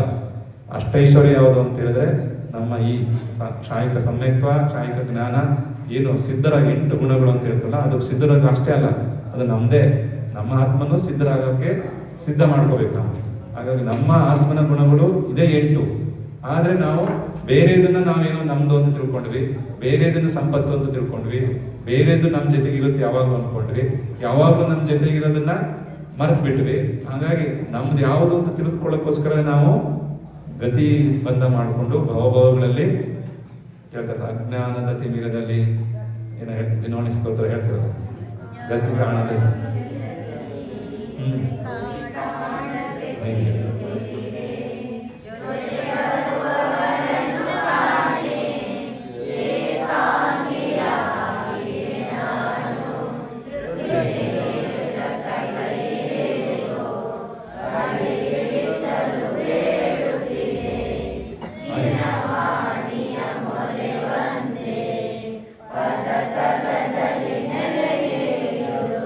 ಹೀಗೆ ನಮ್ಮದು ಮುಖ್ಯ ಉದ್ದೇಶ ಏನಿತ್ತು ಅದನ್ನು ಬಿಟ್ವಿ. ನಾವು ಬೇರೆ ನಮ್ಮ ಸಂಬಂಧ ಇಲ್ಲ, ಅದನ್ನ ನಮ್ದು ಅಂತ ತಿಳ್ಕೊಂಡ್ವಿ. ಹಾಗಾಗಿ ಗತಿಯಲ್ಲಿ ತಿರ್ತಾ ಇದ್ವಿ, ದುರ್ಗತಿಗೆ ಹೋಗ್ತಿದ್ವಿ. ಅದಕ್ಕೆ ನಮಗೆ ಜಿನಗುಣ ಸಂಪತ್ತಿ ನಾವು ಮೊದಲು ತಿಳ್ಕೊಬೇಕಾಗಿದೆ. ಅದು ನಮ್ಮ ಜೀವನ ಆರಂಭ ಆಗೋದು ಮನುಷ್ಯರಿಗೆ, ಅದು ಗೃಹಸ್ಥರಿಗೆ ಯಾವಾಗ ಆರಂಭ ಆಗುತ್ತೆ? ಒಬ್ಬ ಗೃಹಸ್ಥ ಅನ್ಸ್ಕೊಳ್ಳೋದು ಯಾವಾಗ? ಅವನಿಗೆ 8ನೇ ವಯಸ್ಸಾದಾಗ ಅಷ್ಟ ಮೂಲ ಗುಣಗಳನ್ನ ಧಾರಣೆ ಮಾಡೋದ್ರಿಂದ ಅವನಿಗೆ ಗೃಹಸ್ಥ ಶ್ರಾವಕ ಅಂತಾರೆ. ಅವ್ರ ಜೀವನ ಆರಂಭ ಆಗೋದು ಯಾವುದರಿಂದ? 8 ಗುಣಗಳಿಂದ. ಅಷ್ಟ ಮೂಲ ಗುಣಗಳನ್ನ ಧಾರಣೆ ಮಾಡೋದ್ರಿಂದ ಅವನಿಗೆ ಗೃಹಸ್ಥ ಅಂತಾರೆ. ಅವನಿಗೆ ಮೋಕ್ಷ ಪ್ರಾಪ್ತಿ ಆಗೋದು ಯಾವಾಗ? ಸಿದ್ಧರ ಅಷ್ಟಗುಣಗಳು ಪ್ರಾಪ್ತಿ ಆದಾಗಲೇ ಅವರಿಗೆ ಪರಮ ದೇವರು ಅಥವಾ ಸಿದ್ಧ ಅಂತ ಹೇಳುವಂಥದ್ದು. ಹಾಗಾಗಿ ಈ ಅಷ್ಟಮೂಲಗಳನ್ನ ನಾವು ಯಾವಾಗಲೂ ಬಿಡಬಾರ್ದು. ಏಕೆಂದ್ರೆ ಇದು ಆತ್ಮನ ಜೊತೆಗೆ ಇರುವಂಥ ಸಂಬಂಧ. 8 ಅನ್ನುವಂಥದ್ದು ಯಾವಾಗಲೂ ನಮಗೆ ಗಂಟು ಹಾಕೊಂಡು ಇಟ್ಕೋಬೇಕು. 8 ಅಷ್ಟ ಮೂಲಗುಣಗಳು, ಆ ಮೂಲಗುಣಗಳನ್ನು ಧಾರಣೆ ಮಾಡಿದ್ರೆ 8 ಕರ್ಮಗಳನ್ನು ನಾಶ ಮಾಡಲಿಕ್ಕೆ ನಮಗೆ ಅವುಗಳು ವ್ರತಗಳ ರೂಪದಲ್ಲಿ ಕಾರಣವಾಗಿ ತಪಸ್ಸನ್ನು ಮಾಡಿ ಕೊನೆಗೆ ನಾವು ಸಿದ್ಧತ್ವವನ್ನು ಹೊಂದಿದಾಗ ಮತ್ತೆ ನಮ್ಮ 8 ಮೂಲಗುಣಗಳು ನಮಗೆ ವಾಪಸ್ ನಮಗೆ ಸಿಗುತ್ತೆ. ಹಾಗಾಗಿ ಅಷ್ಟೈಶ್ವರ್ಯ ಯಾವುದು ಅಂದರೆ ನಮ್ಮ ಅಂತರಂಗದಲ್ಲಿ ಇರೋದೇ ಅಷ್ಟೈಶ್ವರ್ಯ. ಬಾಕಿ ಎಲ್ಲದೂ ಇಲ್ಲೇ ಬಿಟ್ಟು ಹೋಗುವಂಥದ್ದು, ಇಲ್ಲೇ ಇರೋದು. ಈಗ ತೀರ್ಥಂಕರಾದರು, ಎಷ್ಟೋ ಜನ ತೀರ್ಥಂಕರು ಚಕ್ರವರ್ತಿಗಳಾಗಿದ್ರು, ಅವರೆಲ್ಲ ಇದ್ರು. ಅವ್ರೇನಾದ್ರೂ ತಗೊಂಡೋದ್ರ? ಯಾರೂ ಸಹ ತಗೊಂಡು. ಭರತ ಚಕ್ರವರ್ತಿನೂ ಏನೋ ತಗೊಂಡೋಗ್ಲಿಲ್ಲ, ಬಾಹುಬಲಿ ಸ್ವಾಮಿನೂ ಏನೋ ತಗೊಂಡೋಗ್ಲಿಲ್ಲ, ಆದಿನಾಥ ಸ್ವಾಮಿ ತಗೊಂಡೋಗ್ಲಿಲ್ಲ, ಶಾಂತಿನಾಥ ಸ್ವಾಮಿ ತಗೊಂಡೋಗ್ಲಿಲ್ಲ, ಬೇಡ ಅಂತೇಳಿ ಮಹಾವೀರ ಸ್ವಾಮಿನೂ ಸಹ ಏನೋ ತಗೊಂಡೋಗ್ಲಿಲ್ಲ. ಅವ್ರು ಮತ್ತೆ ಹೋಗ್ಬಿಟ್ರು, ಬೇಡ ನನ್ನ ಸಂಸಾರದಲ್ಲಿ ಬೇಗ ಇರಲ್ಲ, ನನಗೆ ಇರೋ ವಯಸ್ಸೇ ಕಮ್ಮಿ ಇದೆ, ನನ್ನ ಮದುವೆ ಮುಂಜಿ ಮಕ್ಕಳು ಅಂತ ಮಾಡ್ಕೊಂಡಿದ್ರೆ ಇನ್ನೂ ಟೈಮ್ ಹೋಗುತ್ತೆ ಅಂತೇಳಿ ಬೇಗ ಮಹಾವೀರ ಸ್ವಾಮಿಗಳು ಯುವಕ ಅವಸ್ಥೆಯಲ್ಲಿದ್ದಲ್ಲೇ ಬೇಗ ದೀಕ್ಷೆ ತಗೊಂಡು ಅವರು ಮೋಕ್ಷಕ್ಕೆ ಹೋದ್ರು ಅಂತ. ಹಾಗಾಗಿ ಇವೆಲ್ಲವೂ ನಾವು ಶಾಶ್ವತವಾಗಿರುವಂತ ತಿಳ್ಕೊಂಡು ನಮ್ಮ ಅಂತರಂಗದ ಆತ್ಮನ ನಿಜ ಗುಣಗಳನ್ನ ಪ್ರಾಪ್ತಿಗೋಸ್ಕರ ಜಿನಗುಣ, ನಿಜ ಗುಣವೇ ಜಿನಗುಣ ಆಗಿದೆ ಅನ್ನೋದಕ್ಕೋಸ್ಕರ ಅದ್ರ ಕಡೆಗೆ ನಮ್ಮ ಗಮನ ಇರಬೇಕು. ಬೇರೆ ಯಾವುದೋ ಅವೆಲ್ಲ ಸಹಜವಾಗಿ ಬರುತ್ತವೆ. ಯಾರು ಜಿನಗುಣ ಸಂಪತ್ತಿಯನ್ನ ಅಪೇಕ್ಷೆ ಪಡ್ತಾರೆ, ಯಾರು ತನ್ನ ಆತ್ಮನ ಬಗ್ಗೆ ಆರಾಧಿಸ್ತಾರೆ, ಅವರ ಜೊತೆಗೆ ಚಕ್ರವರ್ತಿ ಪದವಿ ಬರ್ಬೋದು, ದೇವಗತಿಯೂ ಸಿಗ್ಬೋದು, ಮನುಷ್ಯರಾಗ್ಲೂ ಆಗ್ಬೋದು, ರಾಜನಾದ್ರೂ ಆಗ್ಬೋದು, ಎಲ್ಲದೂ ಸಹ ಅದೆಲ್ಲ ಒಳ್ಳೆ ಮಾರ್ಗದಲ್ಲಿ ಹೋಗುವಾಗ ಸಹಜವಾಗಿ ಎಲ್ಲ ಸಿಗುತ್ತೆ. ನಾವು ಅಧರ್ಮದ ರೀತಿಯಲ್ಲಿ ಏನಾದ್ರು ಹೋಗಿ ಅವರು ಪ್ರಾಪ್ತಿ ಮಾಡ್ಕೊಳ್ತೀವಿ ಅಂದ್ರೆ ಅದು ಸಿಗೋದಿಲ್ಲ. ಅದಕ್ಕೋಸ್ಕರ ನಾವು ನೇರವಾಗಿ ಧರ್ಮದ ಮಾರ್ಗದಲ್ಲೇ ನಡೆದಾಗ ನಮಗೆ ಧಮ್ಮಂ ಶರಣಂ ಭವಜ್ಜಾಮಿ, ಧರ್ಮವನ್ನೇ ನಾವು ಮುಖ್ಯವಾಗಿ ಆಧಾರವಾಗಿ ಇಟ್ಕೊಂಡು ಶರಣಾಗಿ ಇಟ್ಕೊಂಡು ನಾವು ನಡೆದ್ರೆ ನಮ್ಮ ಜೀವನ ಖಂಡಿತವಾಗಿಯೂ ಶರಣಾಗಿ ಯಾರಿಗೆ ಶರಣಾಗುವಂಥದ್ದು ಅಂದ್ರೆ ಜಿನೇಂದ್ರ ಭಗವಂತನಿಗೆ ಶರಣಾದ್ರೆ, ಆ ಧರ್ಮಕ್ಕೆ ಶರಣಾದ್ರೆ ನಮಗೆ ಖಂಡಿತವಾಗಿಯೂ ಆ ಧರ್ಮ ನಮ್ಮನ್ನ ಕಾಪಾಡುತ್ತೆ. ಧರ್ಮೋ ರಕ್ಷತಿ ರಕ್ಷಿತ. ನಾವು ನಮ್ಮ ಆತ್ಮಧರ್ಮವನ್ನು ಕಾಪಾಡ್ಕೊಳ್ತೀವಿ ಅಂತ ನಾವು ಸಂಕಲ್ಪ ಮಾಡಿದ್ರೆ ನಮ್ಮಲ್ಲಿರುವಂತಹ ಅಂತರಂಗದಲ್ಲಿರುವ ಧರ್ಮ ನಮ್ಮ ಚಾರಿತ್ರವನ್ನ, ನಮ್ಮ ವ್ರತವನ್ನ ಖಂಡಿತವಾಗಿಯೂ ಅದು ದೂಷಣೆ ಬರದಂತೆ ಕಾಪಾಡುತ್ತೆ ಅಂತ ಹೇಳ್ತಾ ಈ ದಿವಸ ನಾವೆಲ್ಲರೂ ಈ ಒಂದು ಕ್ಷಮೆಯ ಭಾವನೆಯನ್ನ ಮಾಡಿಕೊಂಡು ಎಲ್ಲರ ಜೊತೆಗೂ ಸಹ ಮೈತ್ರಿ ಭಾವನೆಯಿಂದ ಇರುವಂತಹ ಸಂಕಲ್ಪವನ್ನು ಮಾಡಬೇಕು. ಏಕೆಂದ್ರೆ ನಾವು ವ್ಯಾಪಾರ ಮಾಡ್ತೀವಿ, ಕೃಷಿ ಮಾಡ್ತೀವಿ, ಉದ್ಯೋಗ ಮಾಡ್ತೀವಿ, ಬೇರೆ ಬೇರೆ ರೀತಿಯಲ್ಲಿ ಮಾಡುವಾಗ ಅನೇಕ ಜನರ ಸಂಪರ್ಕ ಬರುತ್ತೆ. ಅವ್ರ ಜೊತೆಗೆಲ್ಲ ನಮ್ಮನ್ನ ನೋಡಿ ಒಳ್ಳೆ ಮಾತನಾಡೋರು ಇರ್ಬೋದು, ಕೆಟ್ಟ ಬಗ್ಗೆ ಮಾತಾಡೋರು ಇರ್ಬೋದು. ಅದಕ್ಕೆ ಇವೆಲ್ಲ ಸಂಪರ್ಕದಲ್ಲಿ ನಮಗೆ ನಾವು ಏನೇ ಬಯಸ್ತಿದ್ರು ನಮ್ಮ ಬಗ್ಗೆ ಬಹಳ ವಿಚಾರ ಮಾಡೋರು ಇರ್ತಾರೆ. ನಾವು ಏನೂ ಮಾತಾಡದಿದ್ರು ನಮ್ಮ ಬಗ್ಗೆ ಒಳ್ಳೆ ಅಭಿಪ್ರಾಯ ಹೇಳೋರು ಇದ್ದಾರೆ, ಕೆಟ್ಟ ಅಭಿಪ್ರಾಯನೂ ಹೇಳ್ತಾರೆ. ಅದಕ್ಕೆ ಅಂತ ವಿಚಾರಗಳೆಲ್ಲ ಮನಸ್ಸಿಗೆ ಬಂದಾಗ ಬೇಜಾರಾಗುತ್ತೆ. ನಾವೇನು ಅವ್ರ ಜೊತೆಗೆ ಏನು ಮಾತಾಡಿಲ್ಲ, ನಾವು ಅವ್ರ ಬಗ್ಗೆ ಏನೂ ತಿಳ್ಕೊಂಡು ಇಲ್ಲ, ಆದ್ರೆ ನಮ್ಮ ಬಗ್ಗೆ ಅವ್ರು ಈ ಥರ ಅಪಪ್ರಚಾರ ಮಾಡ್ತಾರೆ, ಅಪವಾದ ಮಾಡ್ತಾರೆ. ಇವೆಲ್ಲವೂ ನಾವು ನಮ್ಮ ಕರ್ಮದ ಒಂದು ಪ್ರತಿಫಲ. ಹಾಗಾಗಿ ನಾವು ಯಾರಿಗೂ ಯಾವುದೇ ಕಾರಣಕ್ಕೂ ಪ್ರತಿಕ್ರಿಯೆ ಕೊಟ್ಟರೆ ಅದು ಅತಿ ಆಗುತ್ತೆ. ಯಾವುದೋ ಪ್ರತಿಕ್ರಿಯೆ ಕೊಡದೆ ನಮ್ಮನ್ನ ನಾವು ಕಾಪಾಡಿಕೊಳ್ಳುವ ಮಾರ್ಗವನ್ನು ನೋಡಿಕೊಳ್ಳುವಂಥದ್ದೇ ಧರ್ಮದ ಒಂದು ಫಲ ಆಗಿರುತ್ತೆ. ಅದಕ್ಕೋಸ್ಕರ ನಾವು ಯಾವಾಗಲೂ ಸಹ ಯಾವುದೇ ರೀತಿಯಾದಂಥ ಧರ್ಮದ ಮಾಡುವಾಗ ನಮ್ಮಿಂದ ಯಾವುದೇ ರೀತಿಯ ವಿಕಲ್ಪಗಳು ಆಗದೇ ಇರಲಿ ಅನ್ನುವಂಥದ್ದನ್ನ ಧಾರಣೆ ಮಾಡಬೇಕು. ಅದಕ್ಕೆ ನಾವು ಪೂಜೆ ಮಾಡ್ತೀವಿ, ಧ್ಯಾನ ಮಾಡ್ತೀವಿ, ಎಲ್ಲ ಮಾಡ್ತೀವಿ. ಅದಕ್ಕೆ ಆದರೆ ಎಲ್ಲದಕ್ಕಿಂತ ಹೆಚ್ಚಾಗಿ ನಮ್ಮ ಸಮತ, ನಮ್ಮ ಪರಿಣಾಮನ ಒಳ್ಳೆ ರೀತಿಯಲ್ಲಿ ಇಟ್ಕೊಂಡ್ರೆ ಜಪ ಕೋಟಿ ಸಮಂ ಕ್ಷಮ. ನಾವು ಎಷ್ಟು ಕೋಟಿ ಜಪ ಮಾಡಿದ್ರೆ ಎಷ್ಟು ದೊಡ್ಡ ದೊಡ್ಡ ಪೂಜೆಗಳು ಮಾಡಿದ್ರೇನಂತೆ. ಆದರೆ ಎಂಥ ಸನ್ನಿವೇಶ ಬಂದರೂ ನಾವು ಯಾರ ಮೇಲೂ ವಿಕಲ್ಪ ಮಾಡ್ಕೊಳ್ಳಲ್ಲ ಅನ್ನುವಂಥ ಕ್ಷಮೆ ಏನಿದೆ, ಅವೆಲ್ಲ ಫಲಗಳಿಗಿಂತ ದೊಡ್ಡದು ಕ್ಷಮೆ ಅಂತ ಹೇಳ್ತಾರೆ. ಅದಕ್ಕೋಸ್ಕರ ನಾವು ಅಂಥ ಕ್ಷಮೆಯನ್ನ ಯಾವಾಗಲೂ ಧಾರಣ ಮಾಡೋಣ. ಸತ್ವೇಶು ಮೈತ್ರಿ ಗುಣೇಶು ಪ್ರಮೋದನ. ಯಾವುದೇ ರೀತಿಯ ಸಣ್ಣ ಜೀವಿ ಇರಲಿ, ದೊಡ್ಡ ಪ್ರಮಾಣದ ಜೀವಿ ಇರಲಿ, ಆನೆ ಇರಲಿ, ಇರುವೆ ಇರಲಿ, ಯಾವ ಜೀವಿ ಮೇಲೂ ಸಹ ನಾವು ಮೈತ್ರಿ ಭಾವನೆ ಇಟ್ಕೊಂಡು ಸದ್ವೇಷ ಮೈತ್ರಿ, ಎಲ್ಲ ಜೀವಿಗಳ ಜೊತೆ ನಂದು ವ್ಯವಹಾರ ಚೆನ್ನಾಗಿರುತ್ತೆ, ನಾನು ಯಾವುದೇ ಕಾರಣಕ್ಕೂ ಬೇರೆ ಪ್ರತಿಕ್ರಿಯೆಯನ್ನ ಮಾಡೋದಿಲ್ಲ. ಸದ್ವೇಷ ಮೈತ್ರಿ ಗುಣಿಸುತ್ತ ಪ್ರಮೋದ, ಒಳ್ಳೇದಿದ್ರೆ ನಾನು ಅದನ್ನ ಸಂತೋಷ ಪಡ್ತೀನಿ. ಬೇರೆಯವರಲ್ಲಿರುವಂತಹ ಒಳ್ಳೆ ಗುಣ ಇದ್ರೆ ಅದನ್ನ ನಾನು ಪ್ರಶಂಸಿಸ್ತೀನಿ.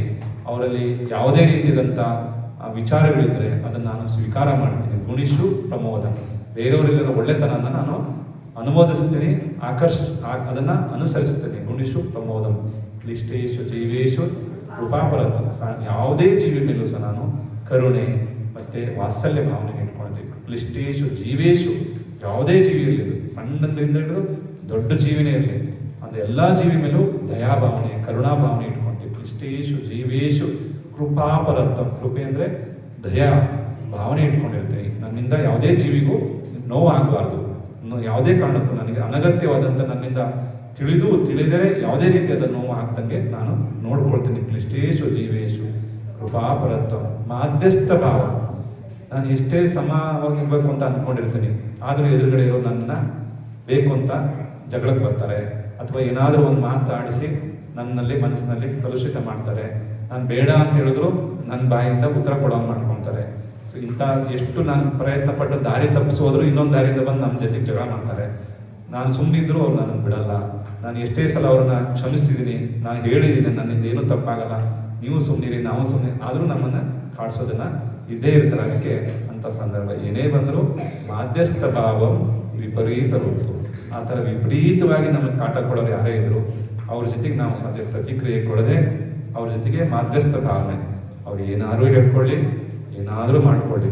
ಪಾರ್ಶ್ವನಾಥ ಸ್ವಾಮಿ ಎಷ್ಟು ಸಾಧ್ಯ ಅಷ್ಟು ಮೊದಲನೇ ಭಾವದಲ್ಲೇ ಕಮಟನಿಗೆ ಹೇಳಿದ್ರು, ನನ್ನಿಂದ ಯಾವುದು ತಪ್ಪಾಗಿಲ್ಲ, ಅದೇನೋ ಒಂದು ಅಜ್ಞಾನದಿಂದ ಅಥವಾ ಇದು ಅಪನಂಬಿಕೆಯಿಂದ ನಿನ್ನ ಮೇಲೆ ನಾವೊಂದು ರಾಜ ಆಜ್ಞೆ ಮಾಡಿ ದಂಡ ಕೊಟ್ಟಿದ್ದಾನೆ, ಅದನ್ನ ಕ್ಷಮೆ ಕೊಡು, ನಾನು ಕ್ಷಮಿಸ್ತೀನಿ, ನೀನು ಕ್ಷಮೆಯಿಂದ ಇರು, ಒಳ್ಳೆ ಜೀವನ ನಡೆಸು ಅಂತ ಹೇಳಿ ಅವನಿಗೆ ಏನೇ ಹೇಳಿದ್ರು ಆ ಜೀವ ಅವನಿಗೆ ಇಲ್ಲ, ಇವನು ಬೇಕು ಅಂತಲೇ ನನ್ನನ್ನು ಮಾಡ್ಲಿಕ್ಕೆ ಬಂದಿದ್ದಾನೆ ಅಂತೇಳಿ ಅವನ ಮೇಲೆ ಅವರು ಹಾನಿ ಮಾಡಿದ್ರು.